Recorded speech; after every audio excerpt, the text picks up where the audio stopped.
Good afternoon, all. I'm glad to welcome you all to Samanvaya 2022, Integrative Medicine for Humanity and Wellness. Today, we intend a galaxy of speakers of integrative medicine to serve the humanity in mitigating the anguish and lead people together by edifying optimal wellness through compassion, kindness, and foster a sense of unity among people on the globe, stipulating then health and wellness. Let's start the session. Dynamic speakers make the session enthusiastic and impressive. Dr. Vinuta Shankar is one among such personalities. Now, I will invite Dr. Dhanashri Patil, Assistant Professor, Department of Integrative Medicine, Sri Devaraja's Academy of Higher Education and Research, to introduce Dr. Vinuta Shankar before her talk. Over to you, ma'am.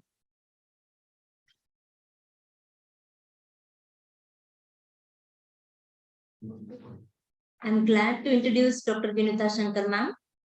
She has been working in Sri Devaraja's Medical College, Kolar, Karnataka for the past 20 years and currently heading the Department of Physiology, in addition to being Director of University Center for Health Professions Education, Sri Devaraja's Academy of Higher Education and Research.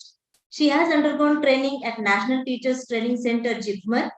The turning point in her professional career, she feels that the FEMUR Fellowship that she completed in 2011, which has empowered her role as an educator. As a chairman, Board of Studies for UG and PG for preclinical studies and member of Academic Council in her university. She is involved in curriculum planning and implementation of competency-based education and outcome-based education in various programs offered by our university. She has been external member nominated by various universities of health sciences, Karnataka, for the Board of Studies, currently on board in Adi Chanchanagiri, Ennopaya and Esvasa University. She has worked in projects on education, including remedial programs for slow learners, modified team-based learning, reliability testing of objective assessments, learning style preference in students, mentorship program, and presented the same in national and international conferences. She has been a faculty at FEMUR Regional Institute at PSG Coimbatore since 2014, which offers fellowship in health professions education. She has been involved in automation of question paper generation in her university, which has been an innovative practice acknowledged by UGC.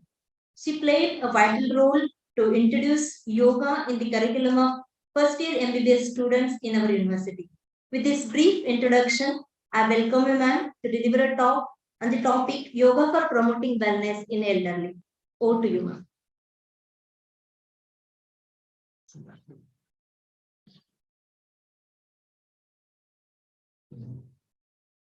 Thank you, Dhanashri, for that really elaborate introduction.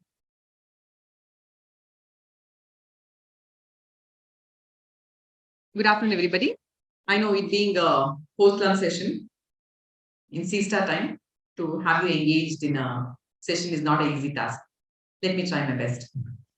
So, in line with the theme of yoga for promoting wellness, I chose to delve on elderly population.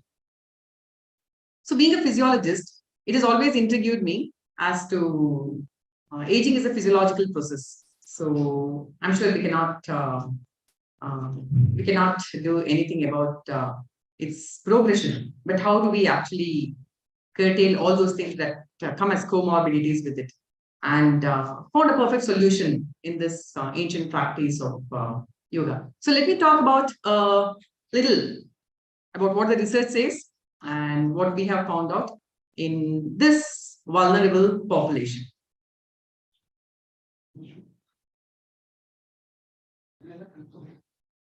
It's not moving. Did it move? I want it to move. Yes. So I bring greetings from Sri Devaraja's Academy of Higher Education and Research, wherein we have this wonderful department of integrative medicine, which actually contributes towards the mission of the academy in providing holistic care to society. So when I talk about elderly population in India, I am interested, I said, in this particular topic because if you see the population, the percentage that's occupied by people above 60, see, can you see my graph? And now if you see 2020, the population, the percentage it says, which comes up to 8%, in 2050, because of improved care and increased lifespan, might touch anywhere between 18 to 20%. So along with it, so you can see the magnitude of diseases that we will be handling, most of it being lifestyle diseases, diabetes, hypertension, heart disease, Parkinson, Alzheimer's. So you will be talking about various diseases ranging from central nervous system disorders to cardiovascular diseases, lots more, metabolic disorders, endocrine disorders, respiratory disorders related to skeletal. So I just want to pause here and allow you to take a few seconds on concentrating on what is the distribution of morbidity in this particular population. As you can see, this is global data. So as you can see, you see that cardiovascular diseases, I think, takes a higher percentage here. And slowly you see that endocrine disorder, diabetes, the close second, followed by cognitive disorders. So the problems in the elderly is not only this. There are a lot of social problems also. Nuclear families are on the rise. There's lack of family support. There's a need to be independent.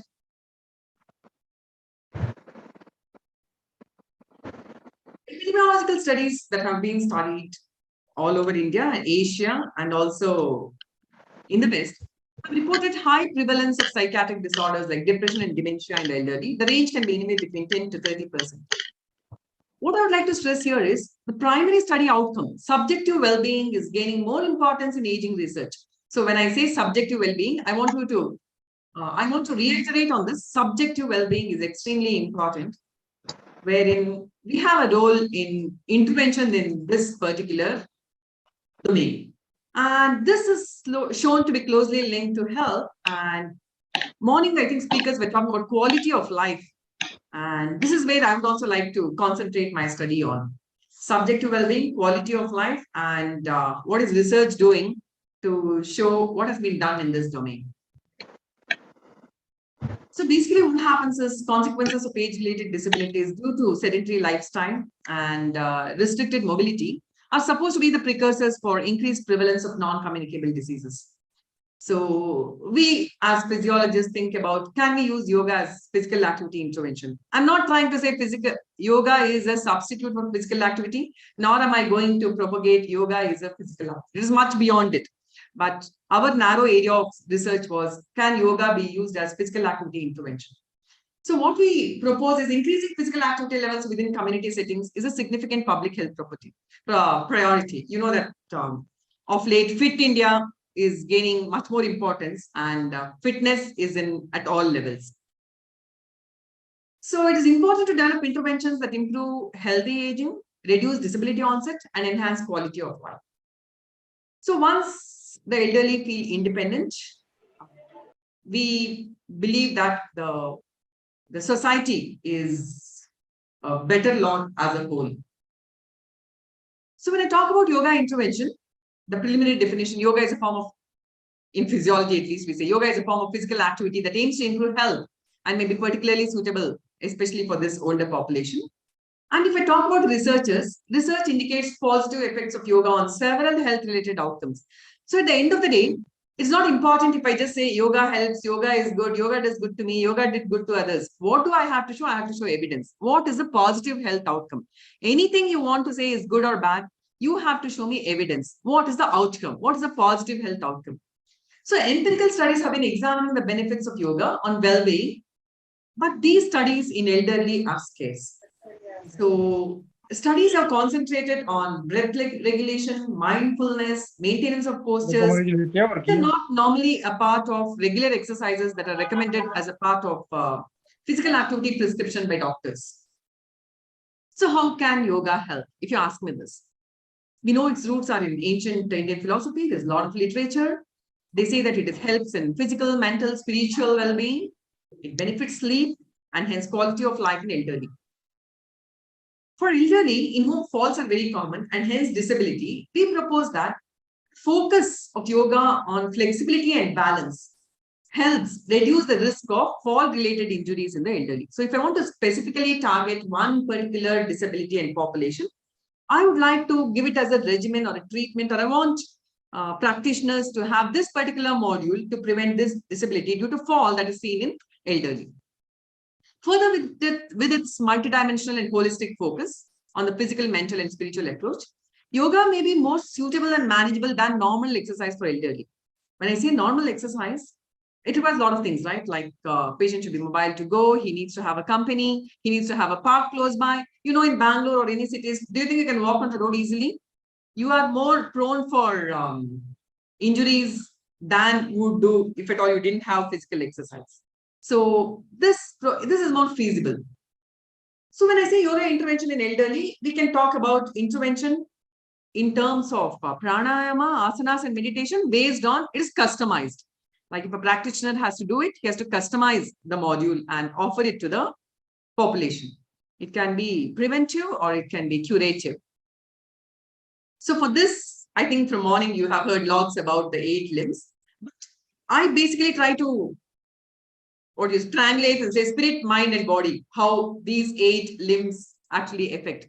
And for me, what is more interesting is the pratyahar component, where we talk about diet and discipline in diet and all such things. Wherein, as elderly, normally caregivers tend to neglect this component. So the positive health outcomes studied in research are all this. So if I put up in PubMed keywords, I find yoga particularly performed in elderly population with these health outcomes. Increased sense of well-being is something that has been done a lot of studies, but it's a qualitative study wherein self-reported improvement in quality of life. I feel happy, I feel good, I feel confident, I don't feel depressed anymore, I'm not sad, such things. Improved productivity, I feel like working, I feel like going to work, I feel like I'm useful. Stress reduction, I don't feel anxious anymore. Reduced back pain. This is one which has been really dominating the yoga research of late. Increased flexibility and improved mobility. As I told you, because of nuclear families, elderly are supposed to be taking care of themselves. They're being more independent. So increased flexibility and improved mobility ensures this component. Better balance, which again prevents falls. I've concentrated more on preventing falls.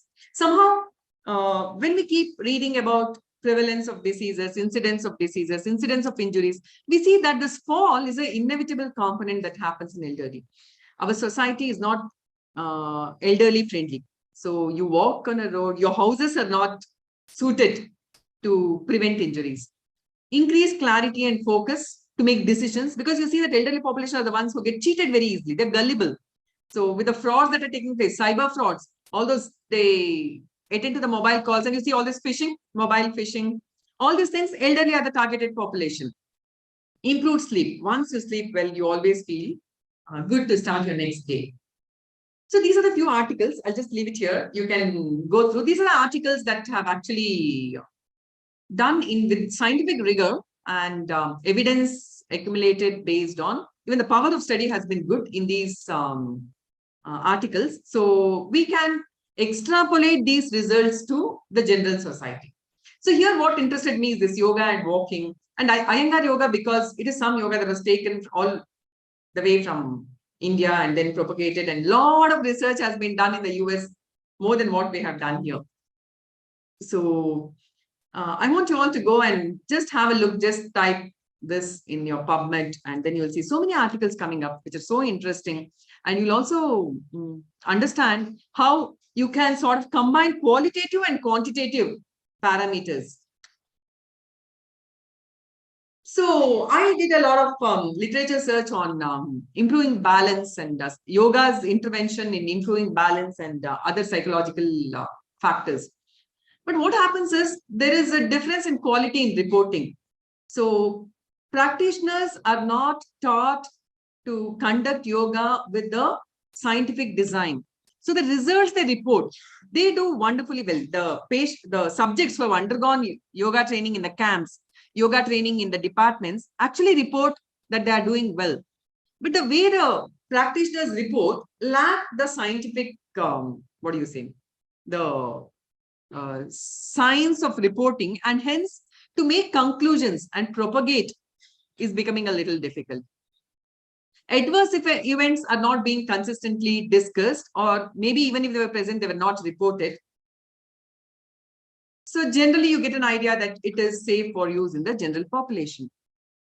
So this particular study, effect of yoga on arterial stiffness in elderly subjects with increased pulse pressure, reported findings that suggest yoga program was offered, and this was more effective than brisk walk. Normally they say brisk walk is easy, but this was supposed to be more effective than brisk walk in reducing arterial stiffness. You all know arterial stiffness, arteriosclerosis that happens in elderly. That is the precursor for all the cardiovascular and ischemic diseases.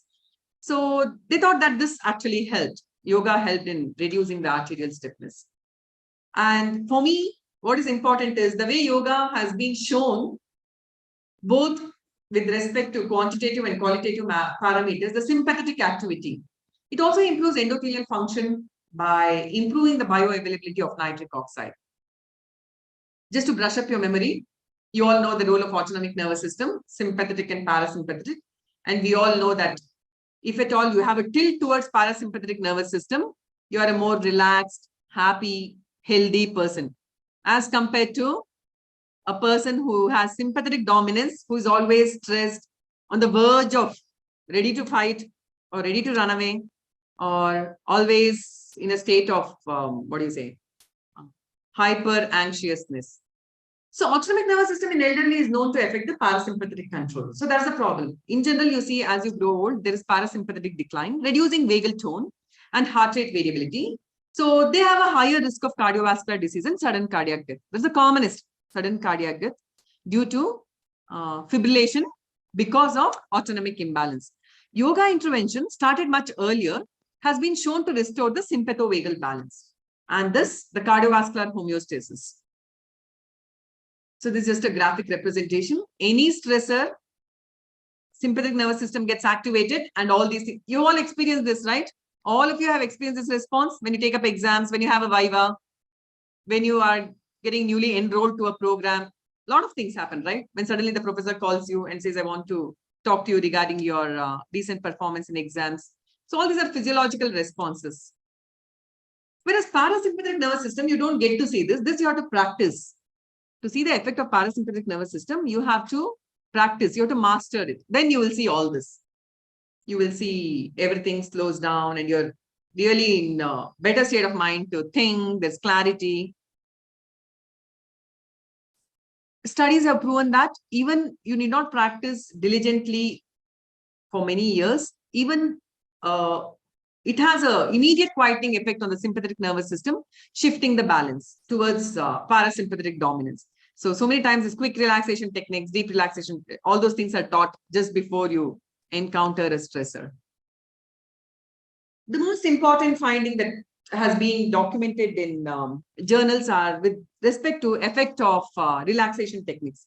The practice of meditation as a relaxation technique activates the neural structures involved in attention, and attention deficit is something that will be taught synonymously with impaired cognition, isn't it? So attention deficit can be managed with practice of meditation. This is a particular article from this journal. If you're interested, you can read it. So when I talk about physiological actions in response to stress, three systems you will all remember: the nervous system, the endocrine system, and the immune system. So these are the three systems primarily involved in homeostasis, and they are the ones that beat stress or get affected by stress. So studies have proven that this entire psycho-immuno-neural axis is regulated and can be refined by practice of yoga. So even a single, this is one article that was published wherein they said even a single session of relaxation response practice was enough to enhance the expression of genes involved in energy metabolism and insulin secretion and reduce the expression of genes linked to inflammatory response and stress.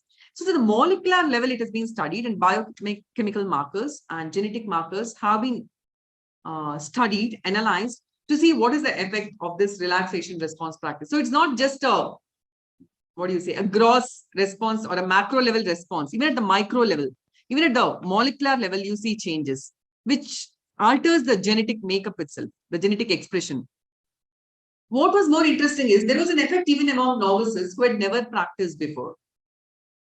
Scientists at the University of California at Los Angeles and Nobel Prize winner Elizabeth Blackburn found that just 12 minutes of daily yoga meditation for 8 weeks caused improvement in stress-induced aging. So these are all very interesting things, like 12 minutes in 24 hours. Is it very difficult to make time for 12 minutes? And then you see the long-term outcome, like the normally stressors are the ones that actually cause advancement in aging, isn't it? So if you can do this, and that you have to start initially itself, not when you start getting the symptoms. A study from Harvard Medical School demonstrated how the ancient practices affected genes and brain activity in the chronically stressed. So the mind-body techniques, they asked the volunteers to practice, and they saw this switch on and switch off of some genes linked to stress and immune functions. So this is quite interesting. More studies need to be done in this. So basically, what we try to understand, and if I have to tell a population who are sort of receptive, so you can say, and who are ready to accept this as one form of change in behavior. Yoga is a safe and effective means for increasing the strength, flexibility, and functional capacity of seniors. The National Institute of Diabetes and Digestive and Kidney Diseases publication states that yoga combines balance, flexibility, and strengthening benefits. This I'm trying to stress because muscle strengthening, the core muscles. So once the body is physically fit, automatically you feel that the person feels much better. He's psychologically a better person. So the key message is, now that there are a lot of institutes offering yoga, a lot of certificate programs coming up, formal study is warranted because we must understand the potential benefits and risks when I talk about yoga in seniors, how to maximize the benefits and how to minimize the latter. So we have to understand that there are certain risks associated in this elderly population. So we have to understand the mechanism by which I can only concentrate on maximizing the benefits of yoga. So I would like you all to go back and read this particular design of asana series called Yoga Empowers Senior Citizen, S series. This is very interesting because this was set out to rigorously examine the biomechanical characteristics, physical performance effects, and also included the side effect profiles. So it gives a rationale for understanding what are the series. Each posture is defined, the order of posture within the series are defined, and also it's an accountable study where the outcomes are studied with respect to interpreting the biomechanics. So basically for young researchers, youngsters who are interested in contributing in this field, it's important to design studies with yoga intervention to create evidence. Only then we can see this discipline grow and provide its actual benefit. And dissemination of the results, start publishing this results that you observed to help health providers in managing the elderly patients. By doing this, you'll integrate with the common practice of allopathy. So you can have a therapy, like how we say bronchodilator therapy. We can practice regimens where the prescription can have this therapy module. Yoga interventions, yes, they're considered safe in terms of preventive healthcare. Yoga is a potential tool to focus as a measure to better equip elderly for a healthier and fitter life. Healthier and fitter life. I would like to say elderly must feel fit, subjectively better. This will help minimize the age-related disabilities for activities of daily living needed for an independent life. So, if at all I have this inclination towards offering yoga, either as a practitioner or a trainer or an educator, it's important for me to prepare a protocol of yoga prescription for improving health in elderly, and also for those with movement disorders, sleep disorders, cardiovascular and respiratory ailments. For me, as my personal interest is in ensuring that we have a module that is developed that will improve balance and reduce the incidence of falls. thus avoiding the consequences of immobility due to falls. Once a lot of stories you would have heard. Your grandmother was fine and then she slipped with water on the floor and then incapacitated, she became disabled, and after 6 months of immobility, because of a lot of cardiovascular complications, it lead on to other complications like thrombosis, etc. So basically, we are trying to say maintain homeostasis and how yoga ensures that it maintains a constant internal environment. So homeostasis is health. Altered homeostasis is disease. And yoga is supposed to shift the balance towards homeostasis. So interventions are safe, but you have to understand adverse events, though are rare, might include muscle strains and soreness, and we have to make people aware about this component. Everybody knows about yoga. Everybody sees what's happening on the TV and blogs and YouTubes. But how many of us prescribe yoga? So how many of us actually, when you go to a practitioner, get a prescription for yoga? Do this particular asana for so many times a day. So study findings should ensure that certain protocols are developed that helps and deepens the knowledge of yoga's effect among elderly. So there are some interesting tidbits which have been collected by literature that was available on the net. So for me, what is more interesting is it is a mind-body intervention. It's not just a physical activity, though I'm concentrating on physical activity. It is a mind-body intervention which is being explored for therapeutic potentials. So this association between mind and body is targeted for therapeutic potentials. A survey was conducted in American population, and 6.9% of its population practice some form of yoga, and a sizable proportion are willing to take it up in the future. So I think we also need to conduct how many of our people are ready to take up yoga as any form of yoga. It can be any form of yoga. If a question arises, is yoga better than other physical activities? There are studies with mixed methodological quality, which have suggested that yoga may be superior to conventional physical activity. You might say, I go to the gym, I do this, I walk 1 hour a day, but isn't that enough? Conventional studies have shown that activity interventions in elderly people, they have found out that yoga has found better positive health outcomes than other physical activity. But we need larger studies to define better the intersection of population, the settings, and intervention in which yoga will be found to be most beneficial. So before I wrap up, I would like to share some of the evidence that we have collected from our work in collaboration with SDUAHER. So one is a short-term yoga therapy program on quality of life in patients with psychosomatic ailments, where we have found that there was definitely positive results, which has been published in a peer-reviewed journal, Indian Journal of Psychiatry. And then we have we know that diabetes mellitus cognition is impaired. So we have tried to use yoga short-term and seen what happens to their cognition. And we demonstrated that there's an improvement in memory scores. We also looked into this sustained attention. So how can you improve attention? So that once you improve attention, decision-making, memory, learning, everything becomes easy. Life is more productive. And also for medical students, we tried this short-term effect of integrated yoga on anxiety, stress, and heart rate variability. And then we found out really good results. So this is a summary. I'll leave it for you to go through. And that's it.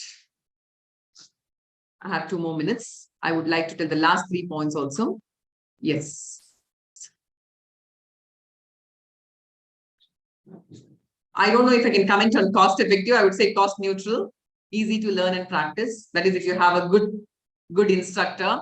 I would like to underline a good instructor, not from your regular YouTube videos and say, I too know how to practice yoga. From a learned person. And sadhana is important. It's not just I go there, undergo a certificate program, and then claim to be a practitioner. So physicians need to understand that there are multidimensional benefits of yoga. For that, awareness has to be created. For that, the practitioners of yoga have to really strike a chord with the practitioners of other forms of medicine and try to integrate, because medicine is all about providing holistic care. So thank you so much. Thank you for the opportunity. I thank the organizers for providing me an opportunity. Thank you.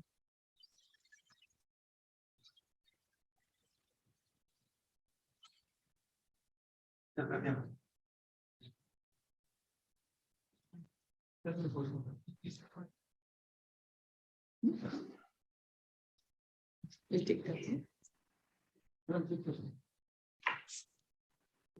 Thank you, ma'am. Your presentation was insightful, making people know that yoga is beyond physical activity, which was made clear with the research evidences that you presented.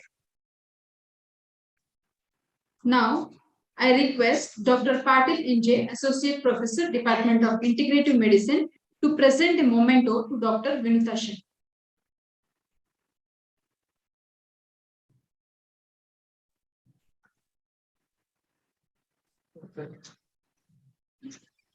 So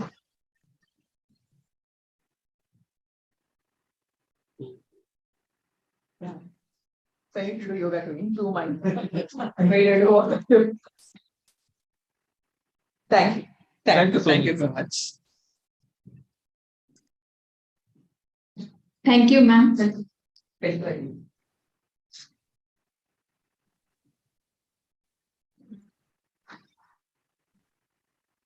Now, I request Dr. Dhanashri Patil, Assistant Professor, Department of Integrative Medicine, Sri Devarajas Academy of Higher Education and Research, to introduce Dr. Ved Prakash Mishra, whose creative potential seems to be limitless. Over to you, ma'am.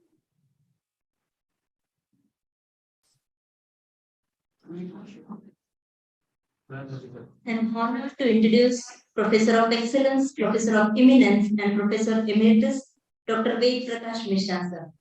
Sir conferred with prestigious Dr. B.C. Roy National Award for the year 2016 in the category of to recognize the merit of an eminent medical teacher.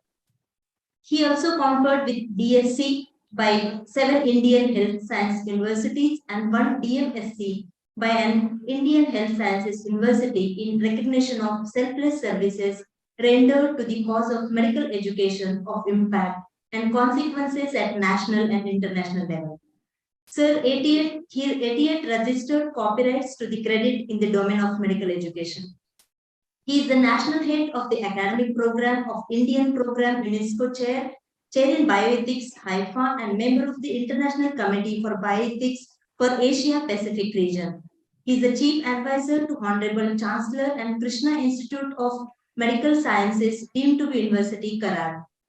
Presently, Sir heading the post of Pro-Chancellor at Datta Mege Institute of Medical Sciences, which is a deemed to be university at Nagpur. Sir is an advisor, Human Ethics Committee Association, Bangalore. Sir is a Dean, Academic and Accreditation Board, National Indian Medical Association, New Delhi. Even Sir is having the post of Honorary Professor at Indian Medical Association and Honorary Director at Center for Health Sciences, Education Policy and Planning, Nagpur. Sir was the former Vice Chancellor at Datta Mege Institute of Medical Sciences, and Sir was even the former chairman at the Academic Council, Medical Council of India, New Delhi. He is the member in the board of management in the many universities across India. With this brief introduction, I welcome you, sir, for the keynote address on the topic of scope and relevance of integrative medicine. I welcome you, sir. Over to you, sir. Thank you very much for your kind, benevolent words. I rever them. I deem it my great pleasure to participate in this notable international conference on integrative medicine for the purposes of humanity and wellness, and also for being given the opportunity of delivering keynote address thereat. Ladies and gentlemen, learned faculties, all the delegates and resource persons, there could not have been a better occasion than 21st of June to be having this conference when the world is observing International Yoga Day. The significance which I am wanting to put across, ladies and gentlemen, is on three important counts. Number one, in the name of human dignity, human ethos, health has been attributed as a global human right for every global citizen. When I come down to be taking note of your and my country, health is not just a human right. Constitution under Article 21 in Chapter 3, which gives fundamental rights in term of guarantee to all its citizens, it grants them the guarantee to life and liberty. The ambit of Article 21 of the Constitution of India has been elaborately dealt with, ladies and gentlemen, by several pronouncements given by the Honorable Supreme Court from time to time. I am wanting to refer the ambit of that in order to justify what is the main theme of discussion today. When we contemplate guarantee for life and liberty, it is not just a guarantee for vegetative life and non-existent liberty. It is for the purposes of quality-based life or quality life. And the two important prefixes which are added to it is that it is a right which entitles every citizen decent and dignified life. The ambit of decent and dignified life in terms of the contemplation of welfare state envisioned and envisaged in the Constitution of your and my country was worked out in terms of a prescription in 1952, when an expert committee said that decency and dignity of life guaranteed to every citizen would contemplate in the name of welfare state fulfillment of cardinal considerations, and 18 parameters came to be prescribed for that. I am not taxing you with all 18, but I am wanting to quote the first two parameters which were listed therein. At seriatim 1, it was written health, and at seriatim 2, it was written education. I am limiting myself to parameter 1, and that is health, which is so vital in terms of actualization of welfare state and in actualization of fulfillment of the guarantee which is incorporated in Article 21 of the Constitution of this country. And therefore, when we are talking of health as a fundamental, rightful, accruable right of every citizen of this country, given wide Article 21 of the Constitution, and state being enforced for the fulfillment of it, what exactly constitutes health? We are all well aware, ladies and gentlemen, the WHO definition which has been given for the health, which is all-pervasive definition, and I'm just wanting to quote it for the purposes of driving point and emphasizing it, which I'm wanting to put across. I think you will never come across a definition which begins with what it is not. But health has been defined by WHO, accepted by the global community, all pervasive till today, that health does not mean only an absence of infirmity of disease. Now, this is the catchword which I'm wanting to put across, which goes to indicate that there is something more than the absence or from infirmity or disease. And therefore, it is what? It has been categorized. It is a state of well-being. The health ultimately has to turn out in the form of a state of well-being and not a state of ill-being, not a state of unwell-being. And it is not only that it is expected to be a state of well-being, it is a state of well-being which is covered under the rubric of positive health. From health, we shift to positive health. And positive health has got important incorporations in it. It has got a physical component of well-being. It has got an emotional component of well-being. It has got a psychological component of well-being. It has got a social component of well-being. It has got an intellectual component of well-being, and it has got a spiritual component of well-being. Therefore, well-being has to be totalistic in character, ladies and gentlemen, and not in segments, not segregated from each other. It is no guarantee that a good physical health necessarily is ensuring good emotional health. It is not necessary that good physical and emotional health is a way to good psychological health. It is not a trinity of combination of emotional, psychological, and physical health, guaranteeing absolutely intellectual health. And maybe the combination of all four does not necessarily need to spiritual health. And therefore, the state of positive health, which is expected to be an entitlement accruable to each and every individual as a matter of his or her right, guaranteed under the Constitution, means a state of positive health in the domain of physical self, in the domain of emotional self, in the domain of psychological self, in the domain of spiritual self, and also in the domain of intellectual self. It is in this context, ladies and gentlemen, we need to decipher for ourselves where we are, where the world is, and where exactly this entitlement is supposed to be leading us to. A world which is divided by and plagued by iniquities, a world which is absolutely governed by resource crunch, a world which is absolutely a plethora of inequality. And in that world, ladies and gentlemen, in such a huge divide, when we are contemplating global health for global citizens and Indian health for Indian citizens within the purview of the Constitution, then whether the model that has been in vogue is going to evolve, that is $1 million question. You look at the disease burden that the globe is plagued with. India, with 1/6 of the global population, is harboring nearly 44% of the disease burden, inclusive of the double disease burden, which contemplates a disease burden not only because of the communicable diseases, but also because of the non-communicable diseases, including lifestyle disorders. This being the demographic peculiarity. And the third context which I'm wanting to put across, which has been realized by the world. Corona pandemic, I have no hesitation in saying that it has exposed the chink in the armory of healthcare systems, not only in the developing world, but also in the developed world. And what exactly is that chink?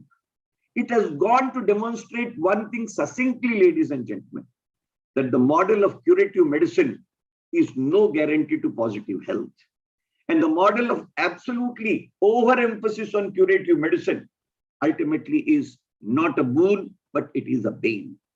Eating into the vitals of resources with total emphasis on the curative medicine at the cost of preventive and promotive medicine, perhaps is an eye-opener which the world has to realize out of the absolute demonstrable evidences and the consequences which have trailed out of the entire corona pandemic, and the failure on part of even the best developed healthcare systems to be tackling this human malady. And therefore, as I said, revelation of the chink in the armory. What is the way forward? And it is in that context, ladies and gentlemen, the world has realized, and therefore integrative medicine is not a concept that you and me are required to be scratching the head. I would like to put across Paris Declaration on person-centric medicine, management of health with holistic approach, patient not to be taken in segregation, individual to be taken as a whole. There cannot be a medicine for shelves. The medicine has to be for self, and each self being a different entity. Therefore, there has to be a medicinal approach which is expected to be governing that individual. I am therefore tempted to put across, it is in this backdrop, I'm wanting to articulate and I'm wanting to put before this learned gathering of experts that yes, the various streams that we have evolved over a period of time in various domains, in various situations, in various structured modalities, all of them ultimately have to aim what and reach what. They have to aim for the purposes of fulfillment of positive health attributable to every citizen. And therefore, meager tackling the disease and without ending up in restoration of the ease. Disease very rightly has been put across by analysis. What is disease? Disease, this word itself indicates anything which is resulting in displacement of the ease is disease, and therefore restoration of the ease. Restoration of the ease just cannot be in physical domain in isolation. It has to be in all domains, and therefore physical medicine alone is not an answer. Mental medicine alone is not an answer. If behavioral medicine alone is not an answer, spiritual medicine in isolation is not an answer. There has to be a wholesome structure of medicine which will be catering to all these domains in unison, and it is the entitlement of the individual as a part of what is legally called as doctrine of legitimacy expectations. When a right is entitled to me, ladies and gentlemen, this right is expected to cover the legitimate fulfillment of legitimate expectations which are germane to that particular right. And therefore, when we are talking of guarantee of health, the guarantee of health means guarantee to positive health. And we are talking of positive health. That positive health means health which is attributable to all the 6 areas which go to constitute a self, and therefore, in that sense, a definite thinking is necessary. And it is in that thinking, I personally feel that the entire concept of integrative medicine definitely fills in this particular huge requirement in a very big way. I was looking into the definition of the word integrative medicine for my understanding. And ladies and gentlemen, I really came across an interesting definition, which I thought I will make this as a parable for the expression of my opinion. The Consortium of Academic Health Centers for Integrative Medicine defines integrative medicine as the practice of medicine that reaffirms the importance of the relationship between practitioner and patient, focuses on the whole person, is informed by evidence, and makes use of all appropriate therapeutic approaches, healthcare professionals, and disciplines to achieve optimal health and healing. I'm just putting across this definition because, according to me, this is the scope of integrative medicine. The entire scope which I'm wanting to focus is appropriately and adequately covered in these expressions, which I'm splitting into 4 or 5 important parts. Number 1, the first part which I'm contemplating under the rubric and domain of the integrative medicine is that it contemplates and reaffirms the importance between the practitioner and the patient. And believe me, ladies and gentlemen, practitioner and the patient, which is contemplated as the doctor-family relationship, which is contemplated within the rubric of what we knew as family physician, perhaps is the contour and connotation which is being indicated and brought out in this particular context. Number 2, it contemplates focus on the whole person and not a small area. And therefore, that definition of positive health, which I am re-emphasizing again and again, stands covered only when the person is taken as a whole. The person is taken holistically, and he is viewed as a whole person and not a fragmented person. The third thing is very important. He is informed by evidence. It's not a trial and error mechanism. It cannot be a compromise with efficacy. It cannot be a compromise with safety. It is absolutely generated out of the evidence, which is credible, which is cogent, and therefore is certifying the utility and fixability for the purposes of usage. And the next part, I think, is equally important and makes use of all appropriate therapeutic approaches. What does it mean, ladies and gentlemen? Today, medicine is fragmented in character, be it preventive medicine, be it promotive medicine, be it curative medicine, be it rehabilitative medicine. Each one of this rubric is under a particular shade of umbrella. When I talk of a modern medicine learner and a modern medicine teacher and a modern medicine practitioner, my concept of preventive, promotive, curative, and rehabilitative health is under the rubric of Western medicine. This is one approach of it. Similarly, WHO has rightly put it across that yes, there is a space which is available for complementary medicine. There is a space which is available for alternative medicine, and there is a huge space which is equally available to the what is called as the traditional medicine, which is operational in the various parts of the geographic locations in the world. Therefore, it is expected to be an appropriate integration or appropriate use of all therapeutic approaches through all healthcare professionals and disciplines for what? And this is the objective which I'm wanting to focus on, for invocation of optimal health and healing. It is not only health, it is not only cure, it is cure and care. It is health and healing. These are the important parts which are required to be taken note of when we are contemplating the entire scope of integrative medicine. Another important facet which I would like to put across at this juncture itself. Any system of medicine and any system of healthcare delivery, it is expected to be tested on three important counts. Number one, it has to fulfill the requirement of absolutely what is called as 3 triple A's. ACEs. A, accessibility. B, availability. And C, affordability. Accessibility is handily, it must be reachable. Availability is free-flowingly, it must be available. And affordability is, it must be within the purposes of capacity to buy and capacity to have. Cost-effective association, cost-effective correlation of the entire accessible, available healthcare system turns out to be one of the important parameters, ladies and gentlemen. I would like to put across what is the Indian scenario in case as has been brought out in terms of GDP, in terms of per capita income, and in terms of out-of-pocket expenditure on health by an Indian citizen, which also gives me an important arena to focus onto this particular aspect of integrative medicine.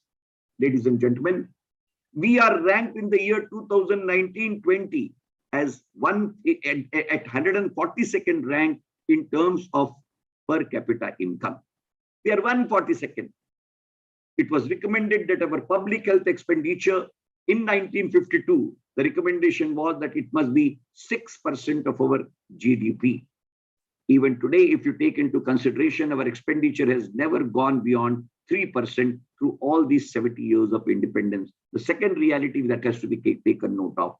The third important reality is that country which is 142nd in the per capita income, which is plagued by poverty, where the socio-economic divide is huge, where the affordability is definitely compromised and marginalized. In such a situation, the cost of the healthcare delivery in this country of yours and mine, in terms of the out-of-pocket expenses, is highest in the world. You will be surprised.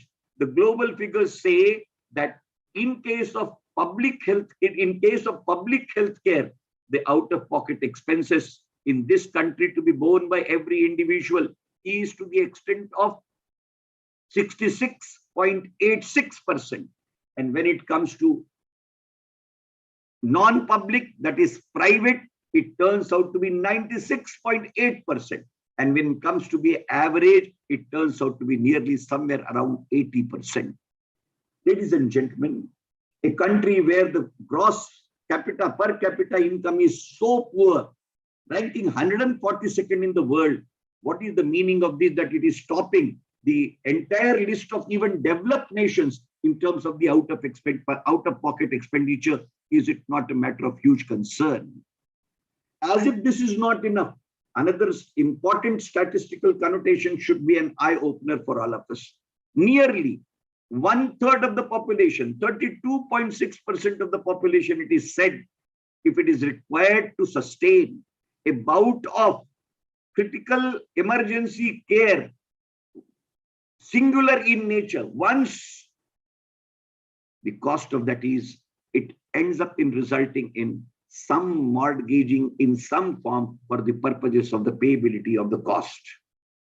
Therefore, what I'm wanting to put across, ladies and gentlemen, the present format and delivery, in spite of its nature and proposition, definitely affordability is one of the important concerns. If you take into consideration, as I said, disease burden, We are plagued by the double disease burden, and therefore paucity of the public health expenditure, the paucity of public healthcare efficacy of public healthcare delivery system, the paucity of the income generation per se in its own way, and the out of pocket expenses turning out to be one of the heaviest in the world as against the impoverished nature of the economy of this country, turns out to be a huge challenge as to what model of healthcare delivery system is expected to be genuinely extendable to its citizens. Therefore, cost turns out to be one of the important factors, and therefore that modality which will be cost effective and which will be affordable turns out to be one of the key parameters and cardinal parameters for the decision onto this particular count. Therefore, ladies and gentlemen, what I'm wanting to putting across is whether the monopolistic system of healthcare which is in operational as of now has been able to serve the purpose, or will it be in a position to continue the service? The purpose is $1 million question I'm putting. Or the possibility of a dual healthcare system, which already is in gradually getting in vogue, will be in a position to answer the malady. Or whether it will be an inclusive integrated model, which can be a good answer, is definitely a thinking which needs to be taken note of in the contours of various parameters which I have tried to identify for myself, and I'm aiming at putting them before this erudite gathering for its consideration and applicability of mine. Ladies and gentlemen, not that we do not have the structured modalities onto this particular count. We have. And we have basically because today when we are talking on the International Yoga Day, the entire philosophy of Ayurveda in this country of yours and mine, which is taken to be as an Upaveda arising out of the Vedas, the 4 cardinal Vedas, we do not contemplate body in isolation. The 3 important correlates that we always invariably put across for decipherence, use, utility, and care and cure is mind, body, and spirit. Man, Chit, Buddhi, and Ahankar. These are the parables which have been put across. Life by itself being creation of a Panch Mahabhut. That Panch Mahabhut in the philosophical tenets ultimately turn out to be a Kaya which is created of Panch Tattva.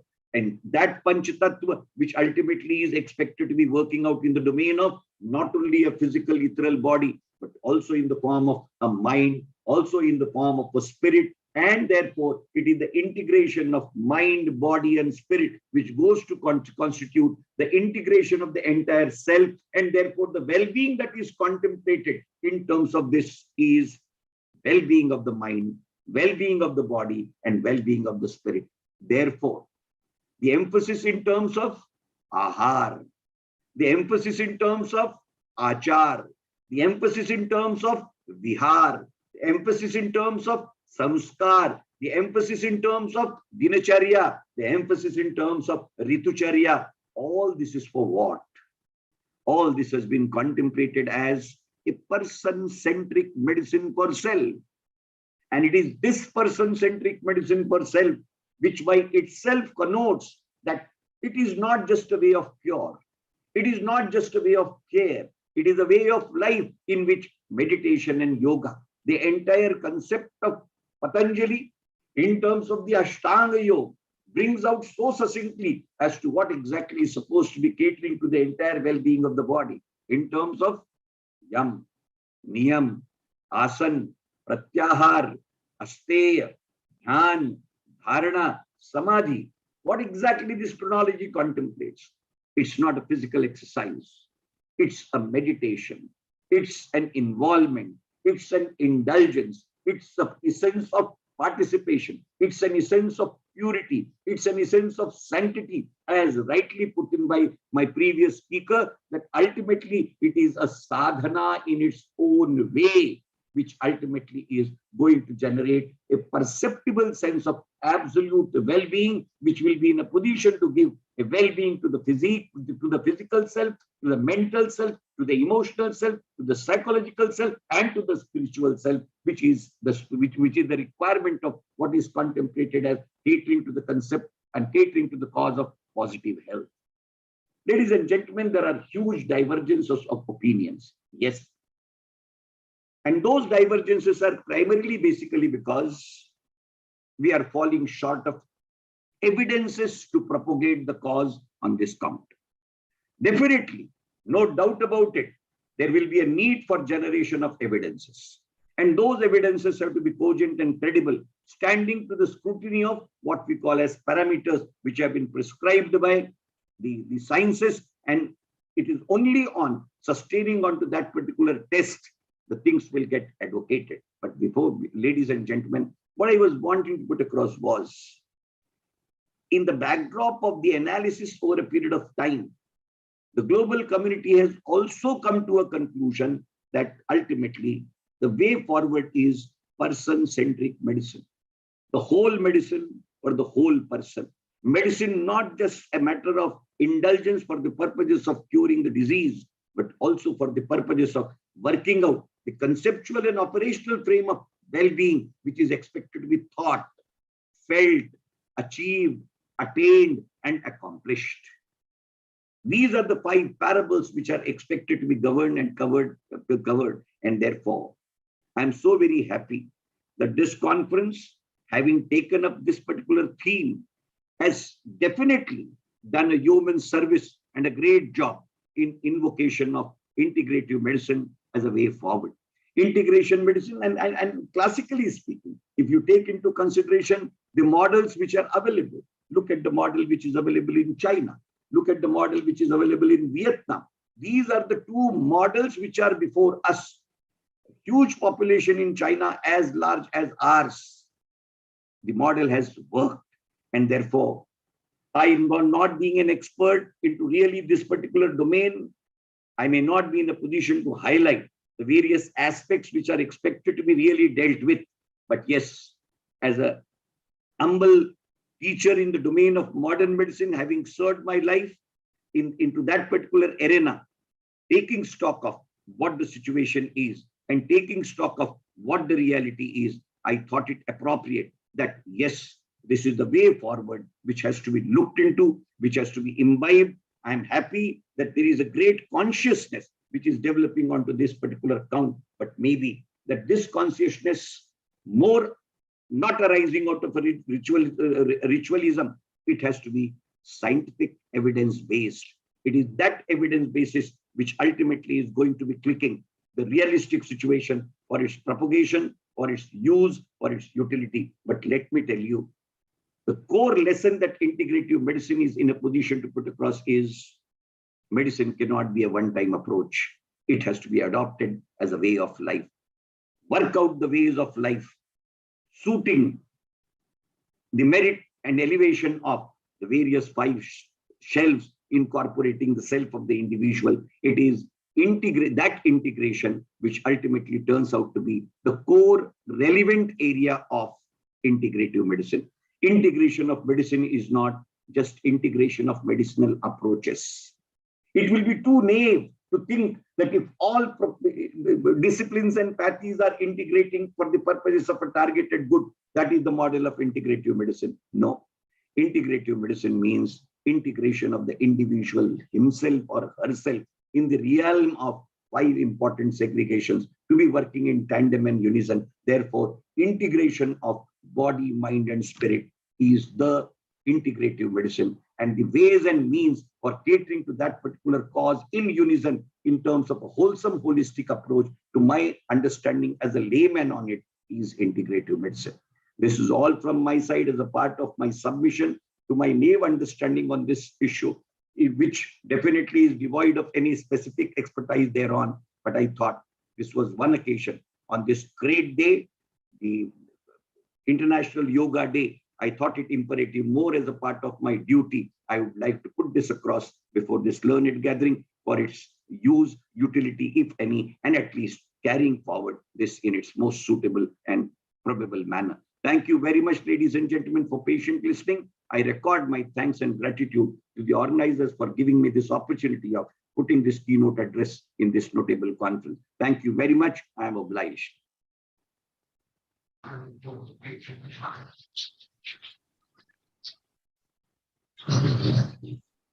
Thank you so much, sir. It was a real amalgamation of combining best of East with combining best of West. Even though your domain was different, the way you have been integrated, it's really, inspired so many participants online, both offline, sir. We really thank, in spite of your busy schedule, making your time and sparing and sharing your experience, and also what is the way ahead for the integrative medicine. We thank you, sir. Thank you so much. Thank you.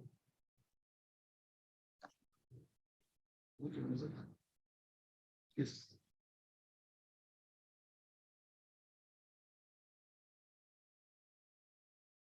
Thank you, sir. You have given a comprehensible explanation regarding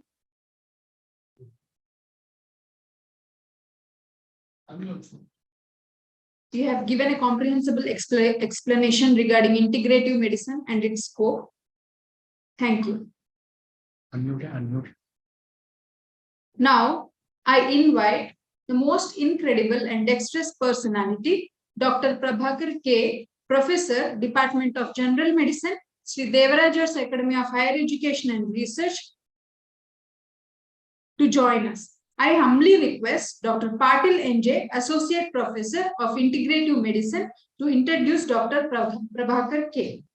Over to you, sir.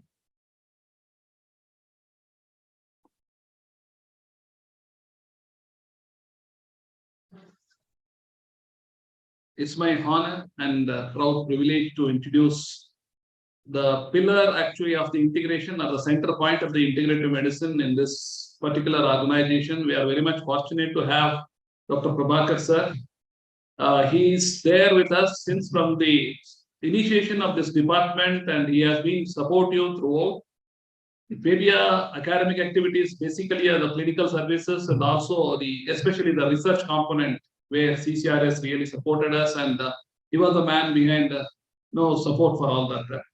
So before starting the introduction, I felt it's a good platform to really convey our heartfelt regards, so that it may inspire so many speakers and maybe an audience online. The better integration has to happen when we combine allopathy with Ayurveda and along with yoga. So that has been a model, and Prabhakar sir has really made it happen here. He was the actually unseen person in the integrative medicine department. Dr. Prabhakar sir is an MBBS, MD General Medicine, and also have a fellowships in. So he's a professor and already served as a head of the department. At present, he is also director of the Library Sciences of the Sri Devaraja's Academy of Higher Education and Research. Having a vast experience of more than 30 years teaching, both undergraduate and postgraduate, published more than 105 research publications, more than 6 projects, and having membership in more than 10 national and international medical associations. He also pursued AFIC, FAIMS, MNAMS. He has been awarded a Vijnana Jyoti Award in 2019, Best Physician Award in 2016, Kannada Rajyotsava Award in 2016 again, Dr. APJ Abdul Kalam Award in 2019. There are many more to think. Rather than speaking about the person, maybe let us hear from the pioneer and also pillar of this department and the unseen person behind Department of Integrative Medicine in this particular organization. I welcome you, sir, for your speech.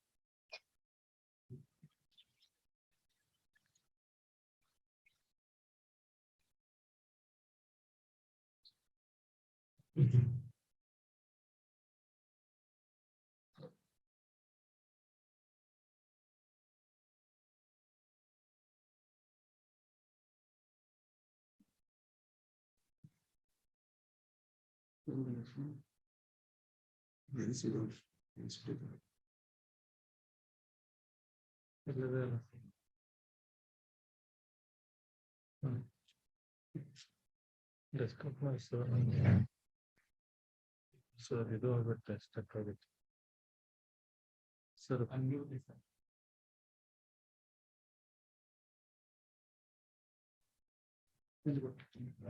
yeah, presentation everybody got a comment. Let's share that way. Sure.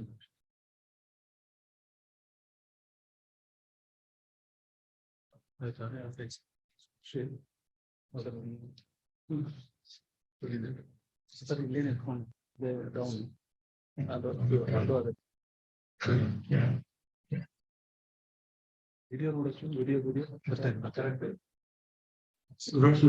in the outset, I'd like to thank the team integrated medicine led by Dr. Nitin Patel and for inviting me to do this particular lecture.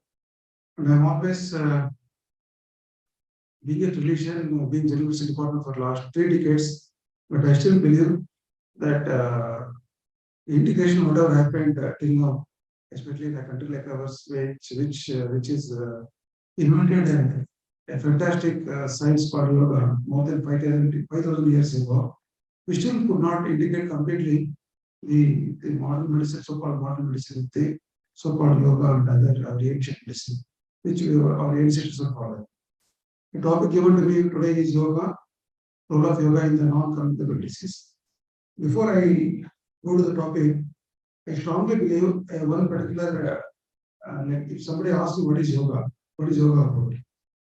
According to me, the yoga is nothing but it is a psycho-somatic and spiritual discipline for achieving union and harmony between our mind, our body, and soul. And ultimately, what does it achieve? It achieves the union of our individual consciousness with universal consciousness. That's what I feel entire yoga is about. If somebody asks you what is yoga about, I think this definition is very obvious. Before going to my topic, let me tell you a few about what is health. According to WHO, as all of us know, it is state of complete physical, mental, and social well-being, and not merely the absence of disease or infirmity. So, a modern medicine, as we regularly practice in our hospital, is increasingly focused on the origin of illness. It's called pathogenesis. But an equally important question we should ask is, what is the origin of a health and wellness of a human being, which we usually don't address in modern medicine. Let me tell something about cellulogenesis. This particular cellulogenesis, the coined by a eminent socialist by name Oren Antonuski. It is derived from Greek and Latin words that is called source of health. It is defined as cause of healing and health creation. And this particular great personality captured an emerging concept of why did some people manage to avoid illness and do well even under extreme stress. This particular thing, because we came to know during the COVID times, not every COVID patient developed the complication of COVID. Only few people developed in the second disease. What is the underlying cause for this? Probably the internal well-being, what we call as immunity and other good life habits, which has actually made a lot of difference in understanding why not all COVID patients develop the complications compared to people who develop the complications. So the basic thing that happened in the people who recovered is healing. What is healing? It's the process of recovery, repair, renewal, and reintegration that contribute to the person's physical, mental, social, and spiritual health and well-being. I think this is what made a lot of difference recovery of our recent pandemic called COVID. And what is the solution which is there in front of us is yoga. So what is yoga does? Yoga attends to the internal factors of healing, namely the personal wholeness, healing intention, and through mindfulness and as well as meditation. So coming to the non-communicable diseases, which I'm going to discuss. What is the role of yoga in NCD? NCD means non-communicable disease. Communicable disease means that what we commonly do due to infections like COVID, malaria, typhoid are all communicable diseases. Non-communicable diseases, the diseases which are primarily affecting the cardiac disease, what we see in regular practice like heart attacks, strokes, like lung disease like asthma, cancers, and all these things contribute to the non-communicable diseases. And they are estimated that around 35 million deaths in 2005, and 80% of which unfortunately happened in the low middle income countries like ours. By 2030, 8 of 10 leading cause of death will be linked to these conditions. During my if you look at my medical experience concerned, before I came to this field, maybe 3-4 decades back, I used to see 80% of my patients used to be having infections like typhoid, malaria, diarrhea, something like this. But now, if I go to my ward, hardly we get 20 to 30% of the infections. Majority of them because non-infectious like heart attacks, heartache problems, diabetic problems, like diseases like affecting the lungs. This is all called non-communicable diseases, and these disorders are increasing day by day. Why they are increasing? Because of the bad lifestyle habits which we are going to highlight in future. So NCDs claim nearly 50 lakh deaths in India every year, and among them the cardiovascular disease, that I mean the disease affecting the heart, the brain, as well as the peripheral arteries, heart attacks, strokes, as well as the disease affecting the limbs, which is very common. It is followed by the lung disease like COPD, cancers, and other like diabetes. And what are the main risk factors for this non-communicable diseases? Mainly the self-management, that is called modifiable, which I am going to discuss later on. Then other things contribute being genetic factors, environmental factors, factors of medical conditions, and other factors including social demographic factors. And prevention of premature deaths due to this NCDs and reduction of related healthcare costs will be the main goals, with a large focus on self-management factors like the control of by imbibing the good food habits and imbibing the good physical activity and having good lifestyle and decreasing the stress. These are the very important factors which may play a long run to prevent these non-communicable diseases. And among them, definitely yoga has shown a great promise, great effect on preventing most of these NCDs and also treating these NCDs. And traditional practice of yoga was primarily concerned with personal enlightenment. Yoga helps individual to establish Sukhasthana. What is Sukhasthana?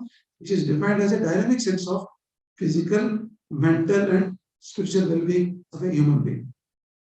And what does the yoga does?